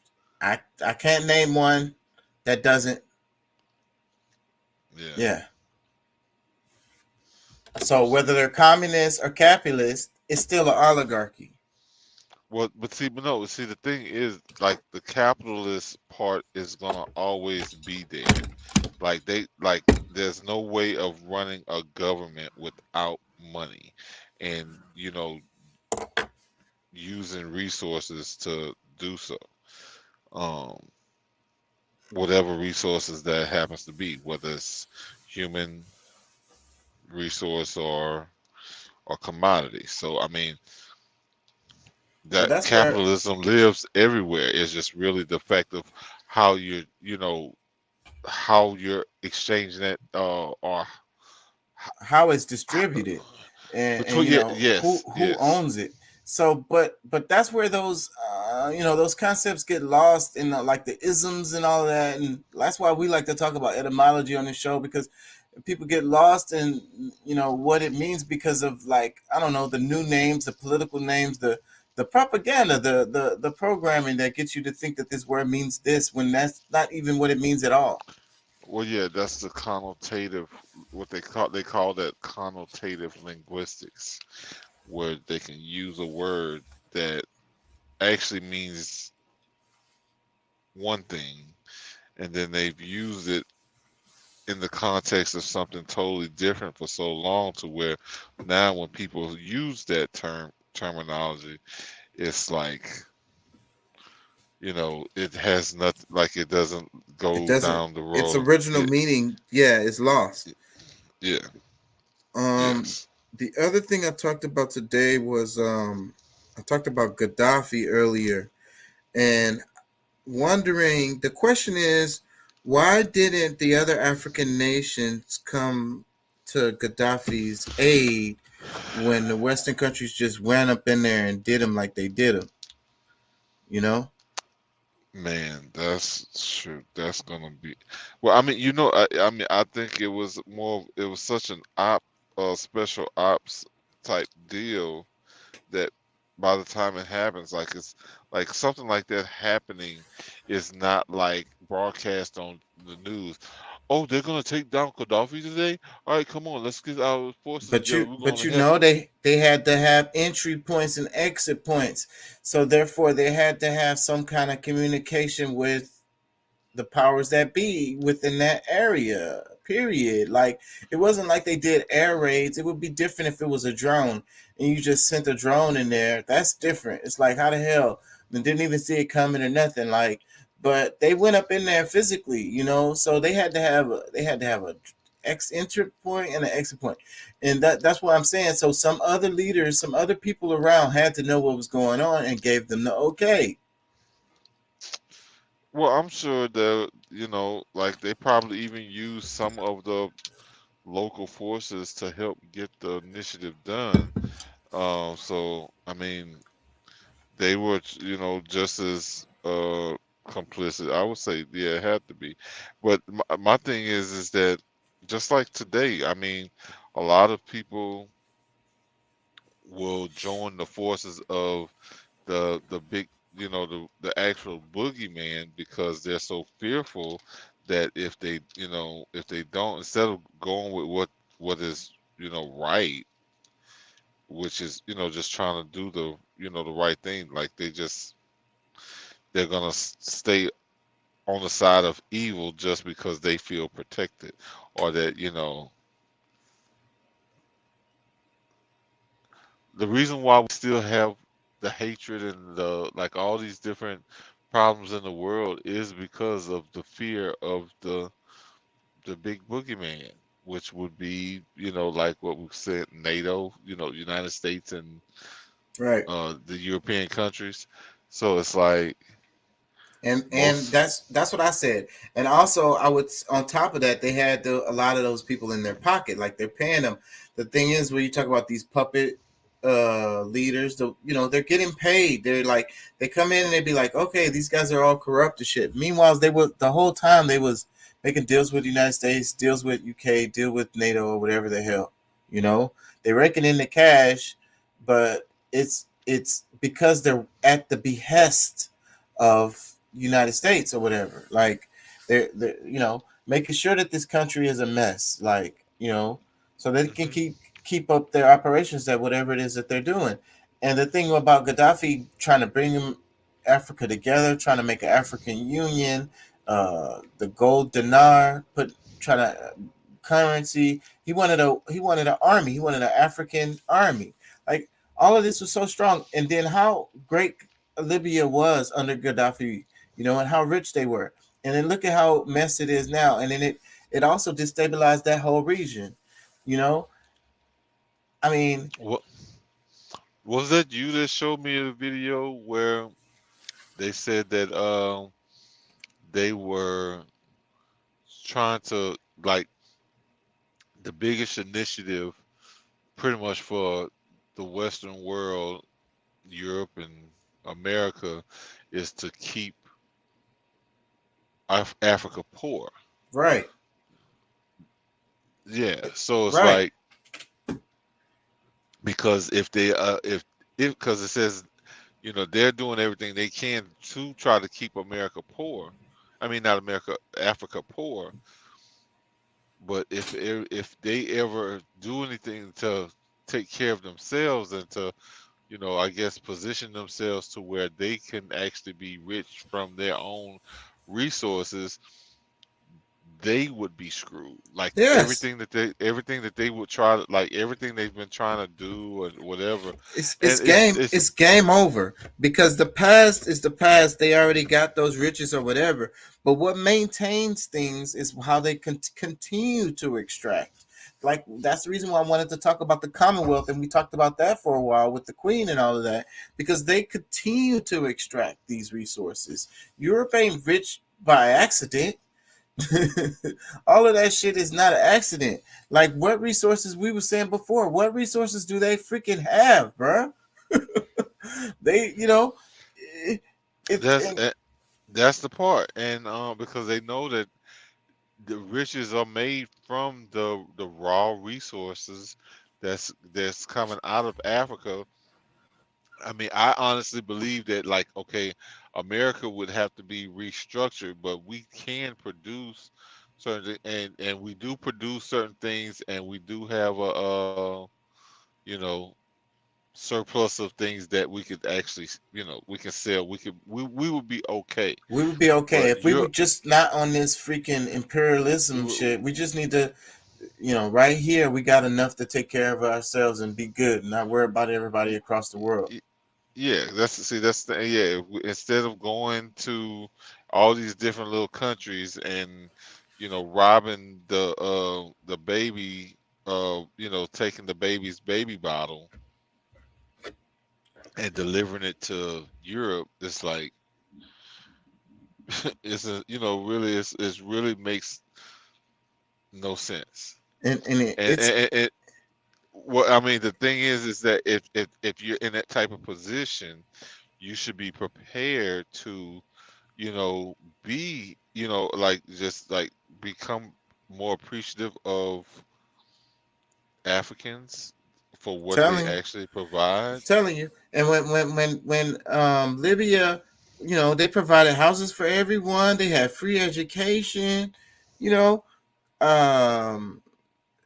Rich. They were one of the richest countries in Africa during the time for Gaddafi. So, like I was saying, DRC would be the same. You could go down the list. South Africa would be the same. If they could actually control their own resources, like they would be rich immediately. And then imagine a United States of Africa. Imagine what that would be like. And they would have like similar, like they could, you wouldn't have to use all those different passports and shit. They would all be on the same currency, and you could travel freely between the different territories and shit. Imagine what that would be like. Rich. They would be rich as hell. Build some roads that connect between all of the countries. Come on, man. Rich as hell. And they wouldn't need no outside, because see, they could trade with each other. They have everything that they need right there. Yeah. Yeah. Damn it, I lost what I was gonna say. I got lost in thought. I was imagining Me it. too. Me Yeah. too. Like I had a visual like going on in my head. It would be beautiful, man. It would be beautiful. Like, Yeah, bro. but I mean, but that's one of the things, because I know Akon was saying stuff like that at one point, and it's like, but a lot of them, because I mean, really, the same kind of thing was happening here in America 200 years ago, almost like, let's say 300 years ago, because what we call governors now would be what we call, presidents back then. You know what I'm saying? Sam Houston, or who was it that was president of Texas? Sam Houston, right? oh man, don't get me to lie. Yeah. Don't ask me names right now. I've been drinking and shit. It's 12:30, and I've been on for 2 hours now, so I'm starting to get fuzzy in the brain. I ain't gonna lie. For real? Yeah. Damn. I came on a little bit early tonight.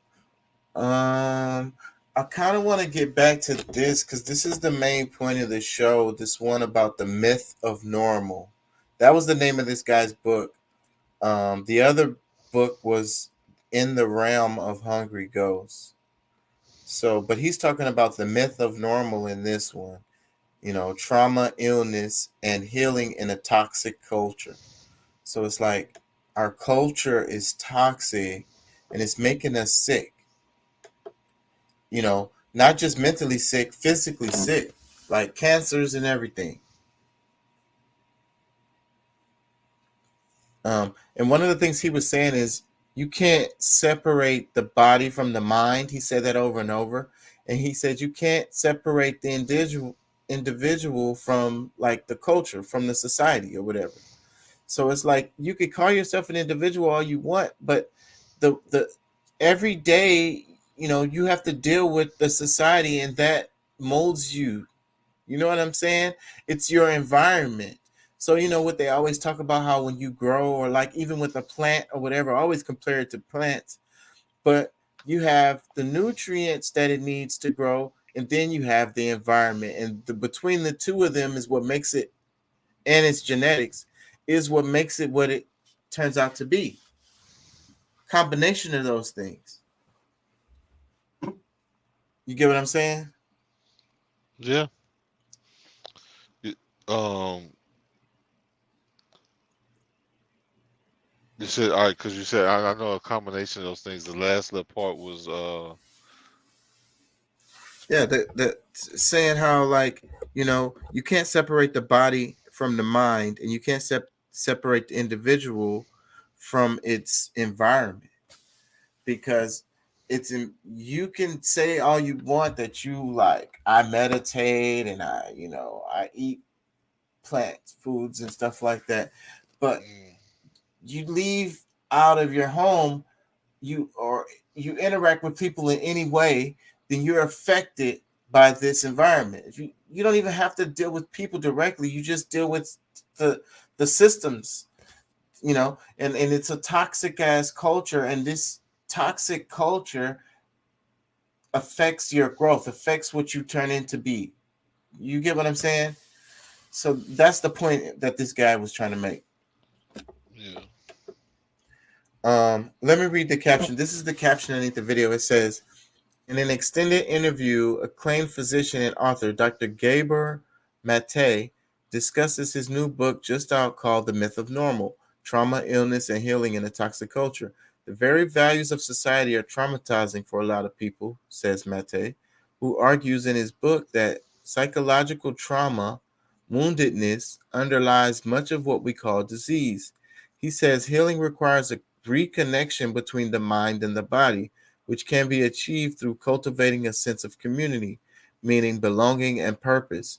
Mate also discusses how the healthcare system has harmfully promoted the mechanism of birth, how the lack of social services for parents has led to a massive abandonment of infants, and how capitalism has fueled addiction and the rise of youth suicide rates. That was a lot, but the interview is like 40 minutes, so they tried to summarize the whole thing.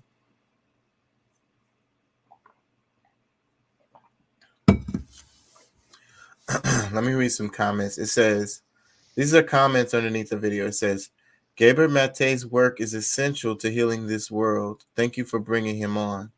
Another comment, as a retired psychotherapist, I find Mate to be brilliant.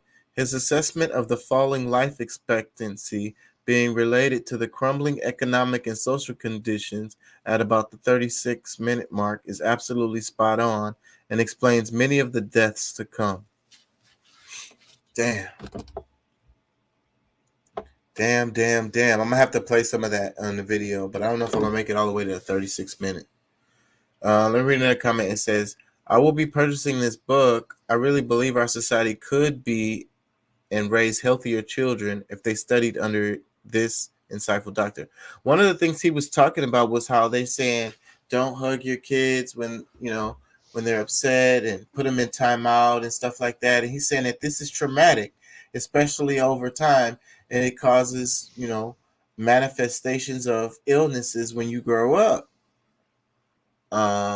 He said, like, tell another mammal that you can't console their offspring when they're distraught. He says that's not even natural. Let me read another comment. It says, it's no measure of good health to be well adjusted to a profoundly sick society. Dr. Gabor Mate has been one of the most consistent advocates for the intentional marginalized and stigmatized, the most vulnerable, and has been the most vocal critic of the popular treatment modalities as they actually create the very problems they claim to be wanting to heal. Thank you so much for this beautiful segment, Amy. I think this segment was really great too. Like, it's really, really great. I want to play some more of it, but I don't want to bore you out to death. Let me read another comment. It says, This was profoundly heavy to listen to. Thank goodness that we still have people like Dr. Gabor Mate with us in the world. Another comment, I love Gabor Mate, such a caring guy, but I think the diabetes and other diseases associated with metabolic syndrome are more complex than simply due to trauma. I believe it's trauma that is causing the addiction to unhealthy foods in conjunction with the government and food industries that have no concern about people's health. Profit comes first. Clinically, it also means the pharmaceutical industry also makes a packet selling medications for all these mostly totally unnecessary diseases. One of the things they said in the video that really struck me was he was talking about asthma, and he said that these people that deal with like racism and stuff like that are more likely to have asthma. I was like, God damn, that's so crazy, because it's like the stress constricting your ability to breathe. Let me play some.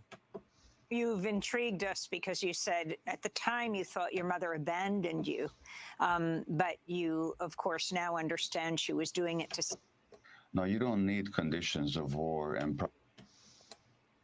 Well, as your question implies, trauma can be induced in people in a number of ways. It could be a single dramatic event, the death of a parent, a tremendous loss in life, a terrible explosion. You know, it occurs that way sometimes. And those are relatively easy to identify, and then actually they're easier to deal with.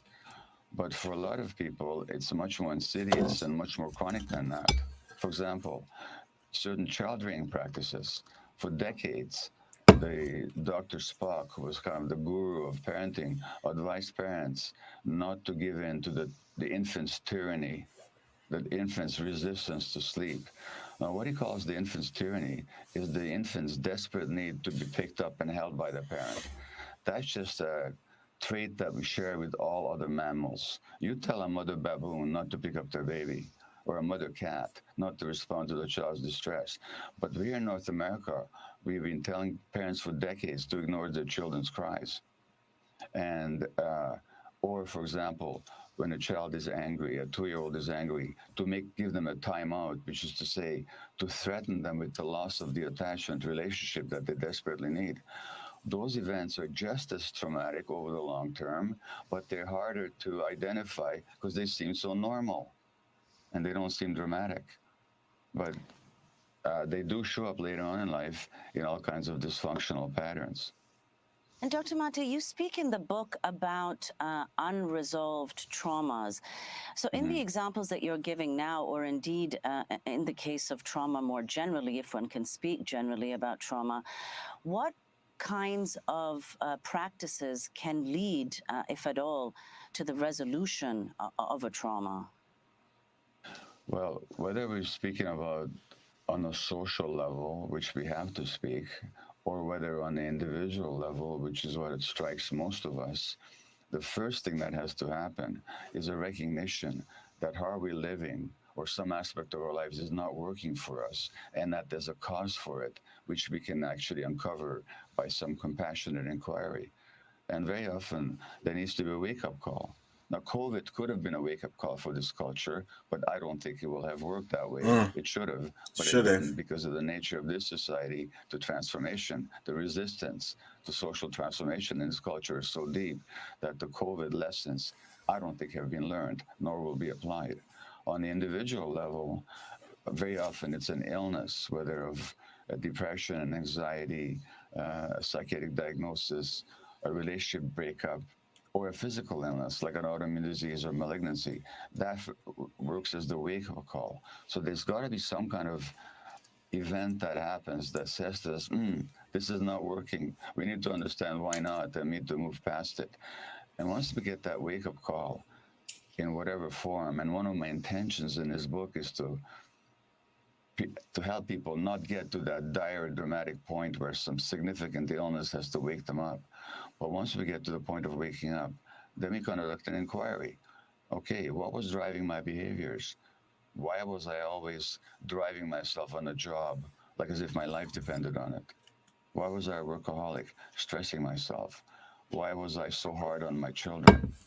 What is it that makes me feel so hurt when my partner doesn't pick me up at the airport? You know, so then we start looking at what happened to our lives, and we find the answers in our history. And then it's a matter of letting go of those patterns, and that takes some kind of work, usually therapy or some kind of spiritual work or psychological work, some kind of different way of taking care of ourselves. Usually it takes some inquiry, what I call a compassionate inquiry, of looking at ourselves with real curiosity. What is causing me to live the way I'm living, and why is it not working for me? Gabor Mate, your book comes out at an extraordinary time, given your topic, and I know it took you years to write, but now in the pandemic, you have, according to the CDC, hospitals reported a 24% increase in mental health emergencies for children between the ages of, 5 to 11, and the issue of mental health overall so critical at this point. You talk a lot also about loneliness, but can you start by talking about this mental health crisis among youth and the escalating suicide? But yes. So the New York Times, about 3 weeks ago, as we speak now, had a front page article in their Sunday edition about a teenager who was on 10 different psychiatric medications. Damn. Can you imagine? 10 different psychiatric medications. And there's been articles in the New Yorker and the New York Times within the last 4 or 5 months about the rising tide of childhood suicides. There is a vast increase in the number of children being diagnosed with ADHD, attention deficit hyperactivity disorder, with anxiety, depression, self-cutting, obsessive compulsive behaviors, and so on. Now we can make two assumptions.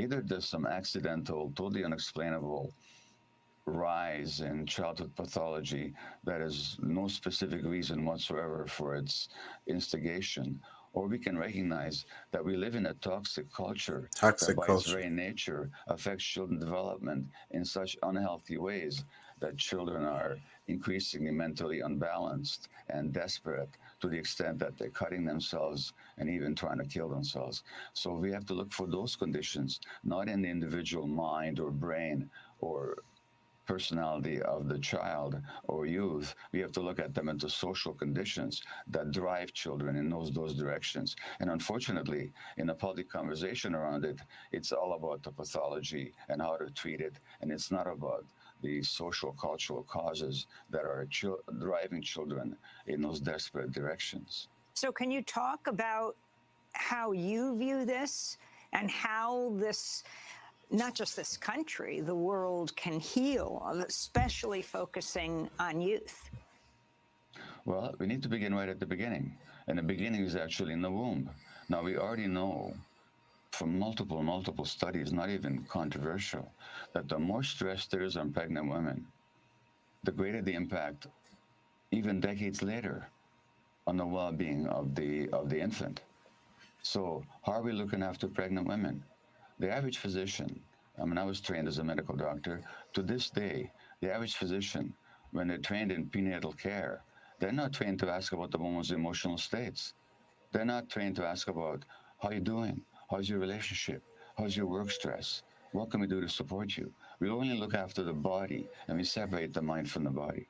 We know that stresses on the woman can already have an impact on the infant. Then there's our birth practices.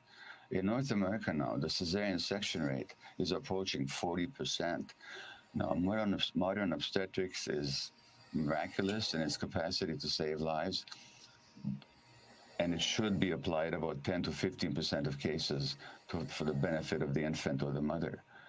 But a 40% C-section rate and the mechanization of birth, natural birth as evolved by nature, was designed to produce a bonding experience for mother and infant, including the release of bonding chemicals that will bring them together for a lifelong relationship.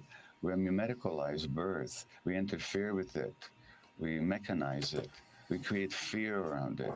We're actually interfering with the mother-child bond on which the child's healthy development develops. Then In the United States, 25% of women have to go back to work within 2 weeks of giving birth. Now, nature would have that mom be with the child for at least 9 months, usually longer if you look at it historically. 25% of women having to go back to work for economic reasons, for lack of social support, amounts to a massive abandonment of infants, because that's how the infants experience it. That's the only way they can interpret it, just the way I interpreted my mother's giving me to a stranger as an abandonment.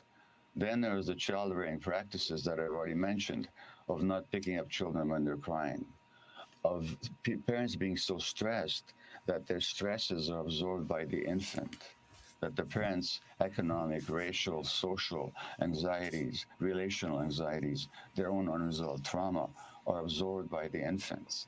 Then there's parenting practices that focus on trying to control the child's behavior without in any way trying to meet the child's needs. The human child is born with certain needs for unconditional loving acceptance, for being held, for the capacity to experience all their emotions with parental support. In this society, those needs are denied over and over and over again. And most of our children spend most of their time away from their parents, so they lose the connection with the parent.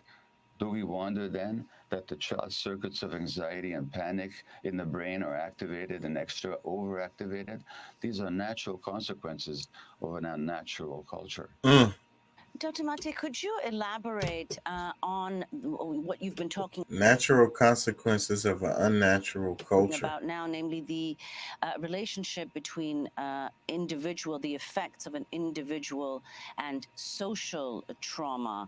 You said in a recent interview, quote, being left with an emptiness and insatiable craving creates addiction in the personal sense and capitalism in the social sense. And both these are taken to be coping mechanisms for the experience of trauma.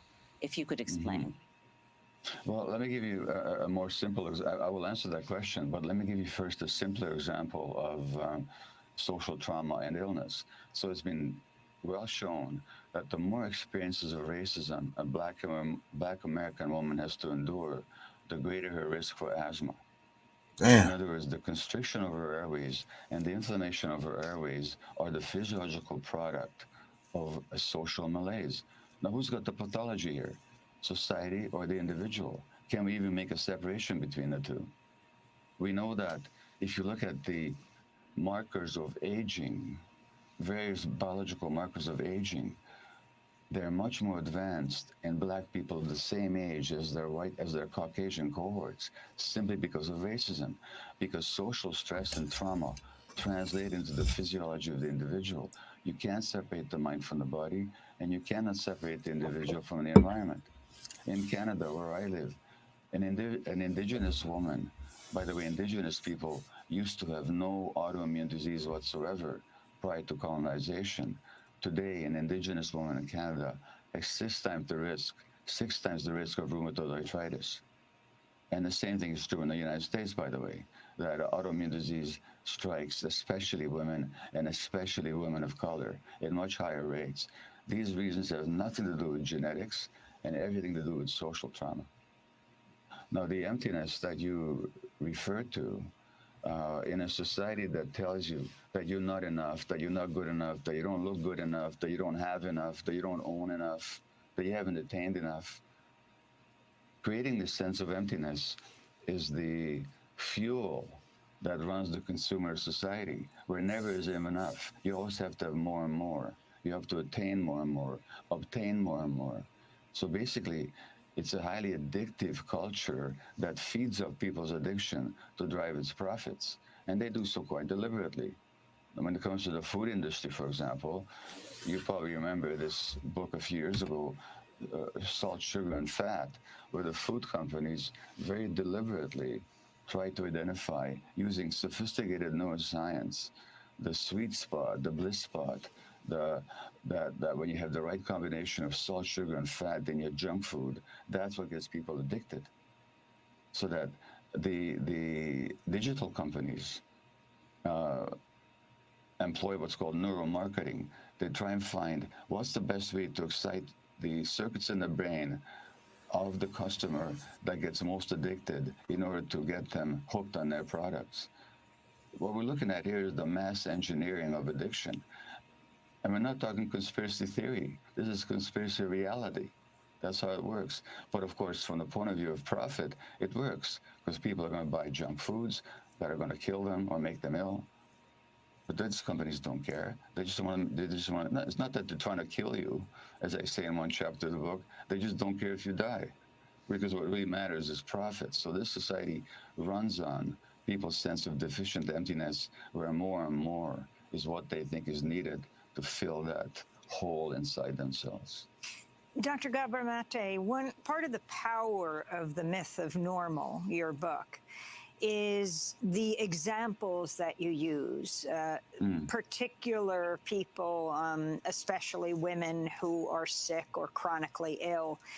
Some of them you name, like V, formerly known as Eve Ensler. You have a whole section talking about her. And if you can talk about how she fits into this idea of healing from trauma, to other people, give us some case studies. Hold on. Let me see. Lymph nodes and organs removed from her body and tubes in and out of her body, and has given such deep meaning to trauma and stress, for which, by the way, there's all kinds of research evidence completely ignored in medical practice. But when they realize that how they live their lives, that the disease is not an accident, the disease is a manifestation of how they live their lives, informed by their unresolved trauma. When they deal with the trauma and they develop a different relationship to themselves, all of a sudden, the disease lightens up for them, as you expect it would once you realize that the mind and body are inseparable. And by the way, I'm not the only one who writes about this. There's been researchers from Harvard and elsewhere who've documented similar cases. The point we're all making is that the mind and body is inseparable. The individual is inseparable from the environment. And so that when you look at the whole person in their whole environment and the whole context, we have powerful modalities of healing available to us that Western medicine, unfortunately, seems unaware of. Dr. Mate, if you could also talk about another aspect, another way in which society might exacerbate individual trauma. You talk in the book, you're critical in the book about this idea that people should simply push through it, this idea of resilience. What are the effects of that orientation towards trauma? And That's if you could so link it toxic. also with what you've just said about the way in which the medical establishment and Western. And I think I skipped over it, but he talked about a part where he talked about these Aboriginal Americans talking about how when a person is sick, they're like, okay, thank you. They thank the person because it's revealing something that's going on within the society, the body. They think of the person as not an individual, as a part of their group. So they're thankful that it reveals what they need to focus on. And healing that person will be healing the society. Yeah, you know, of course, that's an ideology, but I think it's a very sound one. Better than the one that we live under, where how much money do you have? And we'll try our best. We got some drugs for you. We'll make you feel real good. Fixing the problem? Nah. Now, why would they do that? They make too much money. Being off the of, problem. yeah. Creating the problem. Exacerbating it. Yeah. Yeah. I feel like I'm losing y'all. I'm going to read some comments, I think, underneath this.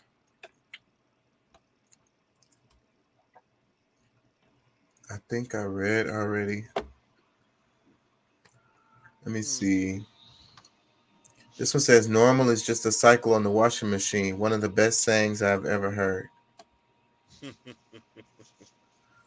because he was saying that there's no such thing as normal and abnormal. It's all just a scale. It's all just a,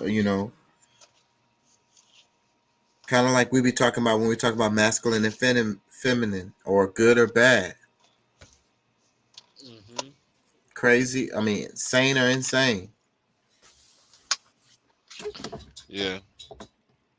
Those polarities, but neither one are anything without the other. So yeah, so it's difficult to just like, where does the scale go from, where does the line cross from good to bad, or left to right, depending on your perspective. I'm losing my train of thought, I ain't gonna lie. Me too. There was a couple of other things I wanted to ask you before we go. I just like this meme. Am I sharing this? Hold on. Yeah, just because it shows the picture of the queen looking at damn it, I can't even think of her name. The one that's with Meghan. Charles. Yeah. Clearly they're like that. That picture says 1,000 words. The way she's looking at her, it's like, oh no, that's Princess Di, huh? No, that's Meghan. What you said, you was right. Charles, Okay. whatever the hell, the princess, and she left the, she didn't want to live in the palace. They was being all racist to her and the baby, and a lot of it was coming from the queen. And this picture right here shows it right here. It's like, look at the way she's looking at her. Like, I can't stand you, little brown, dirty, unroyal blood, you muggle blood. but that's the thing. No, see, I don't know, that could be some. I don't know, something just never sit right with me with that, because in order to be royal, you gotta have black blood, just like being a ninja or any, like, all these different things is like the royal blood. Like, she was royal because of her black lineage. A lot of people don't know that, but like, that is 100% true. Like, she was handed down some like castles and stuff from Moors that were in rulership from, shoot, I know, hundreds of years now ago, but some of what's the King James, and like, she's on that line, but because she was mixed, and a couple of generations later, like, they kept trying to mix, on the light side of it, but they're still of the same of that bloodline. So for her to try to hate her because I don't know, maybe she feels like her looking down on her like that. Maybe she's saying, "Damn, I wish I was had gotten a little more of that brown tone." Yeah. Inferiority complex, jealousy. Yeah. Maybe. Hold on, let me see.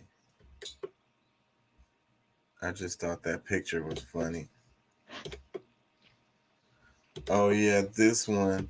It's showing a freaking goat walking on two fucking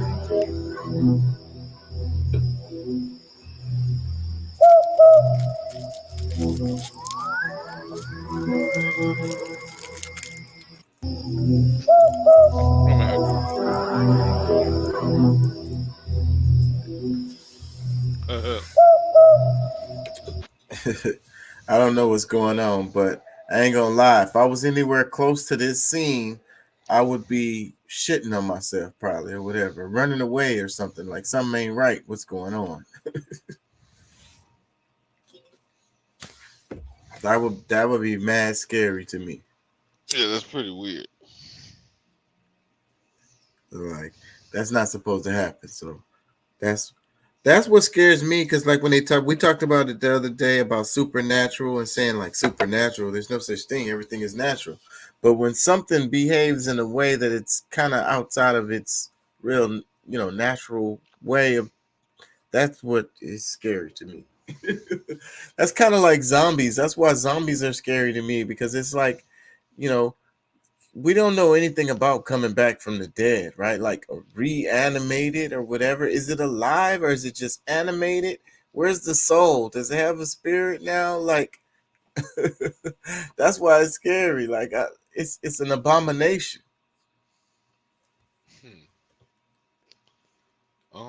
That's you have a great question. Like, is it a lot? Like, is it, because like the animate, yeah, is it just animated or or what? And if it's just animated, what's animating it? Fuck. And that's what you gotta. Great questions, I'll say that. But yeah, so that's why it scares the shit out of me. If somebody died and then came back. Like skeletons or dead bodies don't scare me. It's gross. I don't want to see it, but it's nothing scary about it. Like the body fluids and shit, I probably wouldn't want to touch and stuff like that. But it's not scary. But if it got up after it was dead and it's clearly still dead and it's moving around, now I got a problem.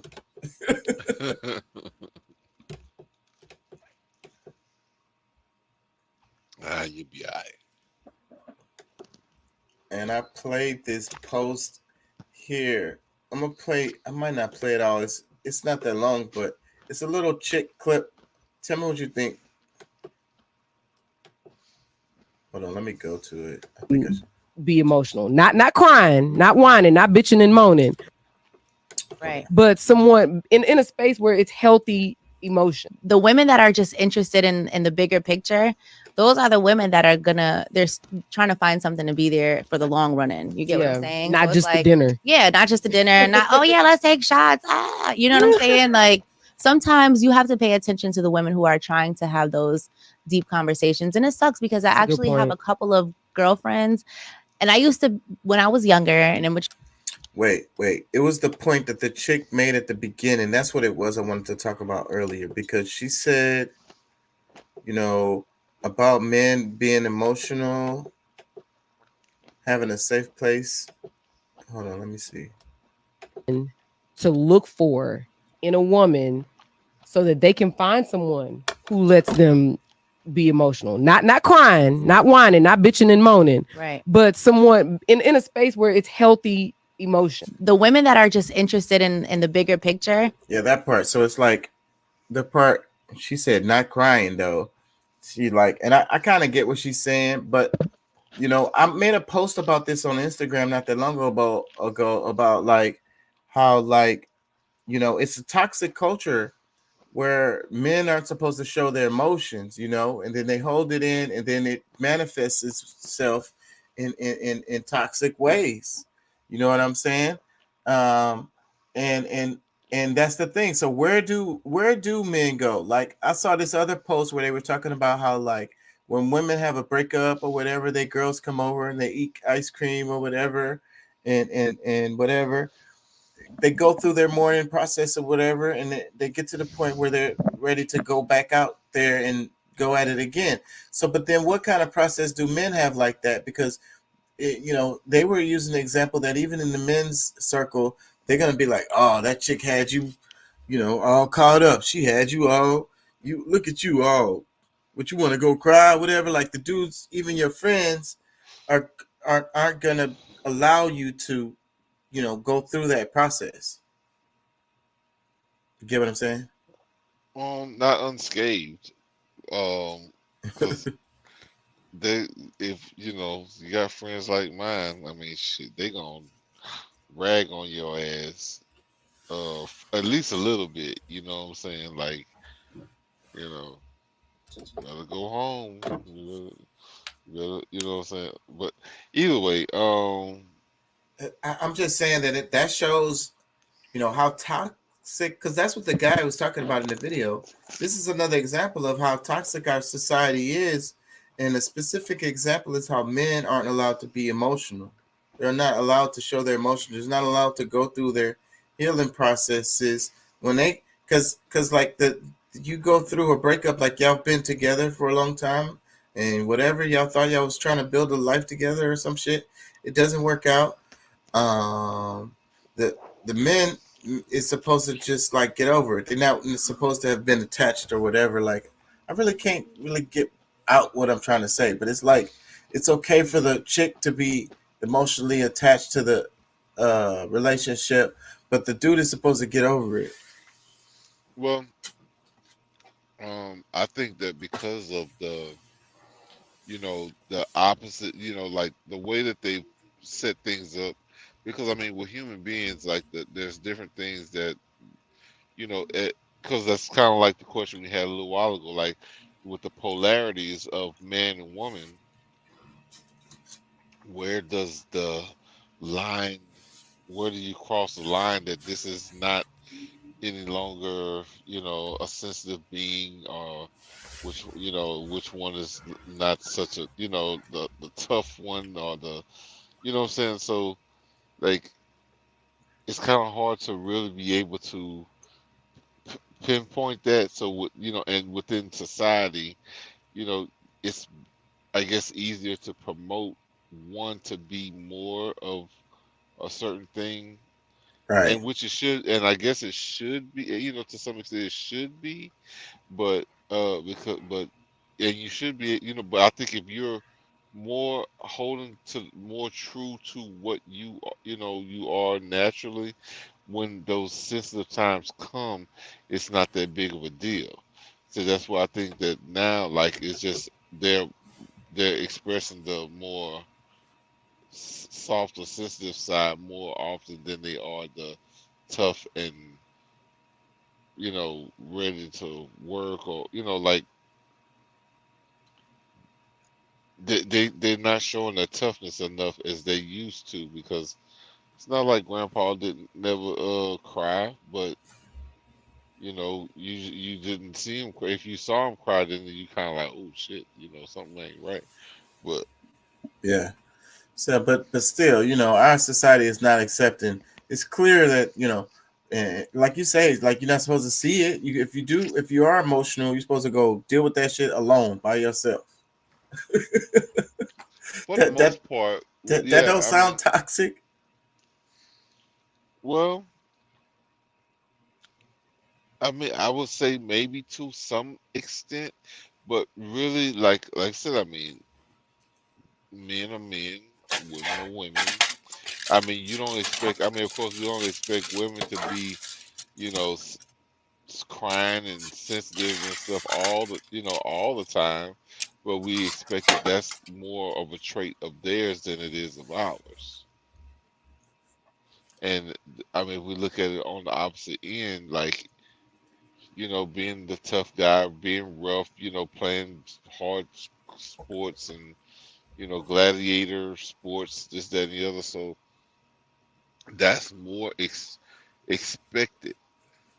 So when you're a man, go deal with your pain over there in the corner, in the dark, in the closet, where nobody can see, because we don't want to see that. Let me read the comments. Curtis, what's up, Curtis? He say, it's very effed. I've even been told I'm not supposed to feel the way I felt about a woman, and she was mad at me. And he says it is toxic.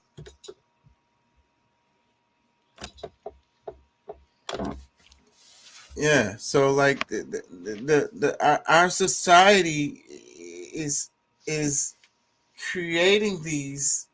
The guy was explaining that it's not only mental illnesses, but it's physical illnesses as a result of this environment that we live in.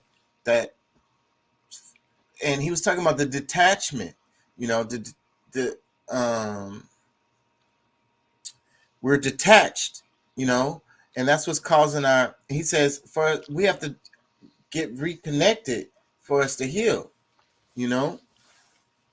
Well, I think I mean, because I think that's the part that's really missing is the nature part, because you probably wouldn't need to express such sensitive side if you were, like if things were more in balance. So like she's probably not gonna hurt you the same way like she might now because she out at the club. If she, y'all was at the house, uh, planting, veggies and fruits and this, that, and the other. I mean, I don't know, bro. Like, I mean, because like I said, I mean, the way it's set up, I agree that it can get toxic, but at the same time, we're looking at the masculine and the feminine principles where they're supposed to exist on both sides. I mean, the yin and the yang. So it's supposed to be there, but you ain't supposed to be whining and crying all the time. Like you're not supposed to. It's not supposed to be your common trait. It's like that's the part that I'm saying. Like why it's. But you could say that. You could say that for both sides. The woman. Yeah, a woman shouldn't be. Yeah, exactly. No, and I'm sure they're not, but I mean the part that's being brought up the most is because of way the little boys are like grown up. It's like you better not cry. Yeah, I could, like that's not right. Yeah, no, I mean, yeah, a lot of men that has been damaged because of that type of thing, but Yeah, so the guy was talking about how our environment molds us and we can't separate ourselves from it, and that's why I'm always talking about community, society, and all of these kind of like thought experiments, because we have to fix for things to get better. It has to happen collectively, and we have to agree that, okay, this stuff we've been doing, like this stuff is not working. Can we try something different? Yeah. Or can we go back to the old stuff we was doing that we knew worked?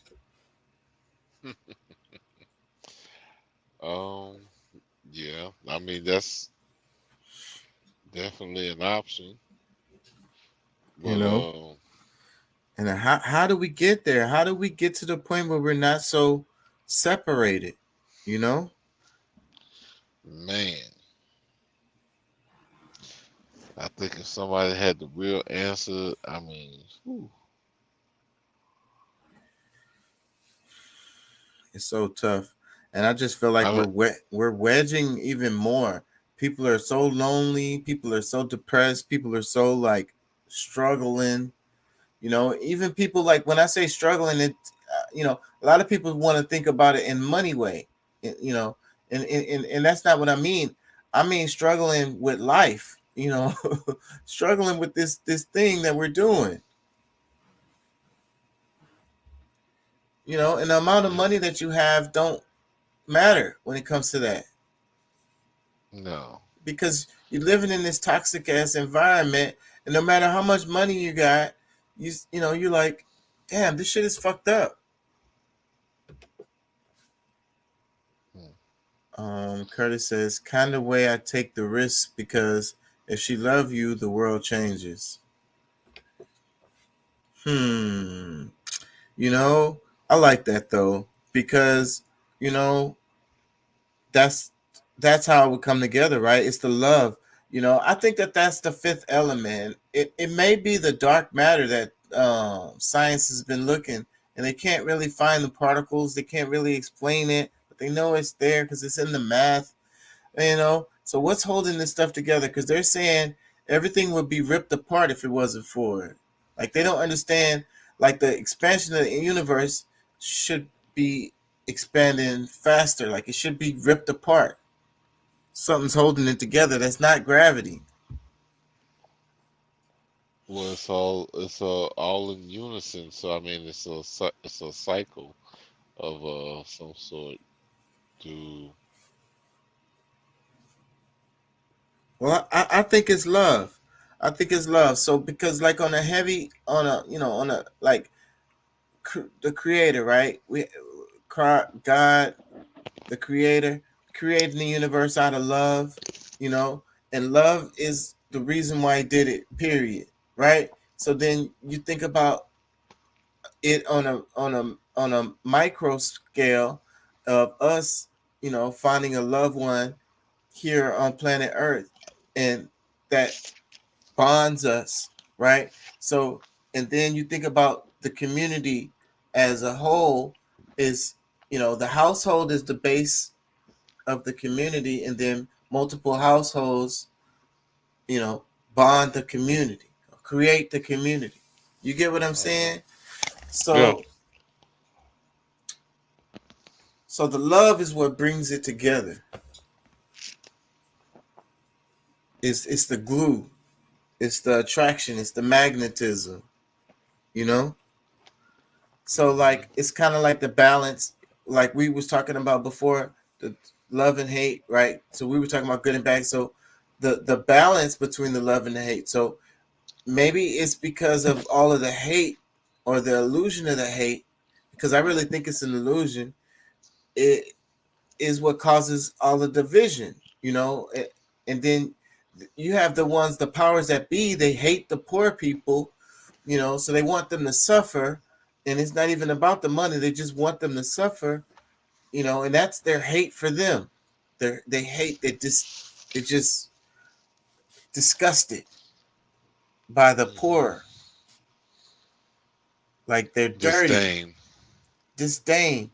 You know, it's like your parents wasn't right, so you just like, you know, that's what, you know, when they be talking about he's from a good family. You ever heard somebody say that? Oh, he's from a good family. So what does that really just mean, like, exactly? Because at the end of the day, the child, you know, I've seen kids that are nothing like their parents, like, you know, and parents that are nothing like their children, like, you know, just because the parents was however doesn't necessarily mean that's like you're damning that child to that. Yeah, because you know, happen to come from one of those good families, you know. But however, but now, those, that is, but that's the you know the trait that really sticks the most with that family. But you're gonna have those that are part of the family that they're just not good. You know what I'm saying? Like they don't hold up to that family name. You know what I'm saying? But if if you got 50 people in the family that's good, but then you got two that's not. I mean, it is most common that that family is still gonna be considered good, even with the involvement of the bad. So Yeah, so but what about the kid that come from the family that people don't consider a good family? it's the same thing. You know, is he damned to be whatever? They're gonna, yeah. I mean, if it's relative to that idea, that group, that as far as them, being a bad family, same scenario. If there's, let's just say, out of 50, say 48 of them are bad and 2 of them are good, they're probably gonna, when people meet them, they're gonna be like, man, that's them such and such people, man. I don't know, bro. Like they're gonna go through kind of the same type of thing just because of their relation. Most people gonna look at it, and at some point they probably gonna rob me, but it's probably not gonna be today. If you know what I'm saying, like. But anyways, man, I'm gonna have to wrap it. I'm fucking tired. Yeah, I'm barely here. Yeah, it was good to hear from you, bro. Yeah, man. I try to come in as bro. It's been crazy lately. These loads and stuff, but gotta keep it moving best I can. Anyway, Yeah. why? It's a crazy, crazy world we live in. Crazy. Anyways, peace and love. Thank y'all for joining. Thank y'all for listening, leaving comments or whatever. I'm gonna do some chops of some of these videos and make some clips. Yeah. Check out some of the videos. Hey, I wanted to ask you, Pat, you be on the King Chaka ENT Do page, or do you be on the other one, the main one? I think it's the one that's just like a picture of me, my face. I don't even know the name of them. I got so many pages now. I think it's the regular page, like my original YouTube page. Because that's the main one I'm promoting. That's the one I want. I'm trying to drive some traffic. I'm about to put some more ads on, but my money been funny lately. But I'm gonna put some more ads on the main channel because it drives traffic, and it's the best way to add the subscribers and shit.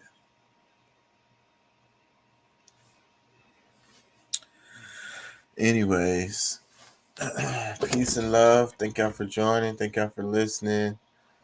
I ain't gonna say I'm gonna be on tomorrow, Saturday. Maybe if I feel good enough, but I really just don't think people will be watching the show on Saturday night. I think they be doing other shit.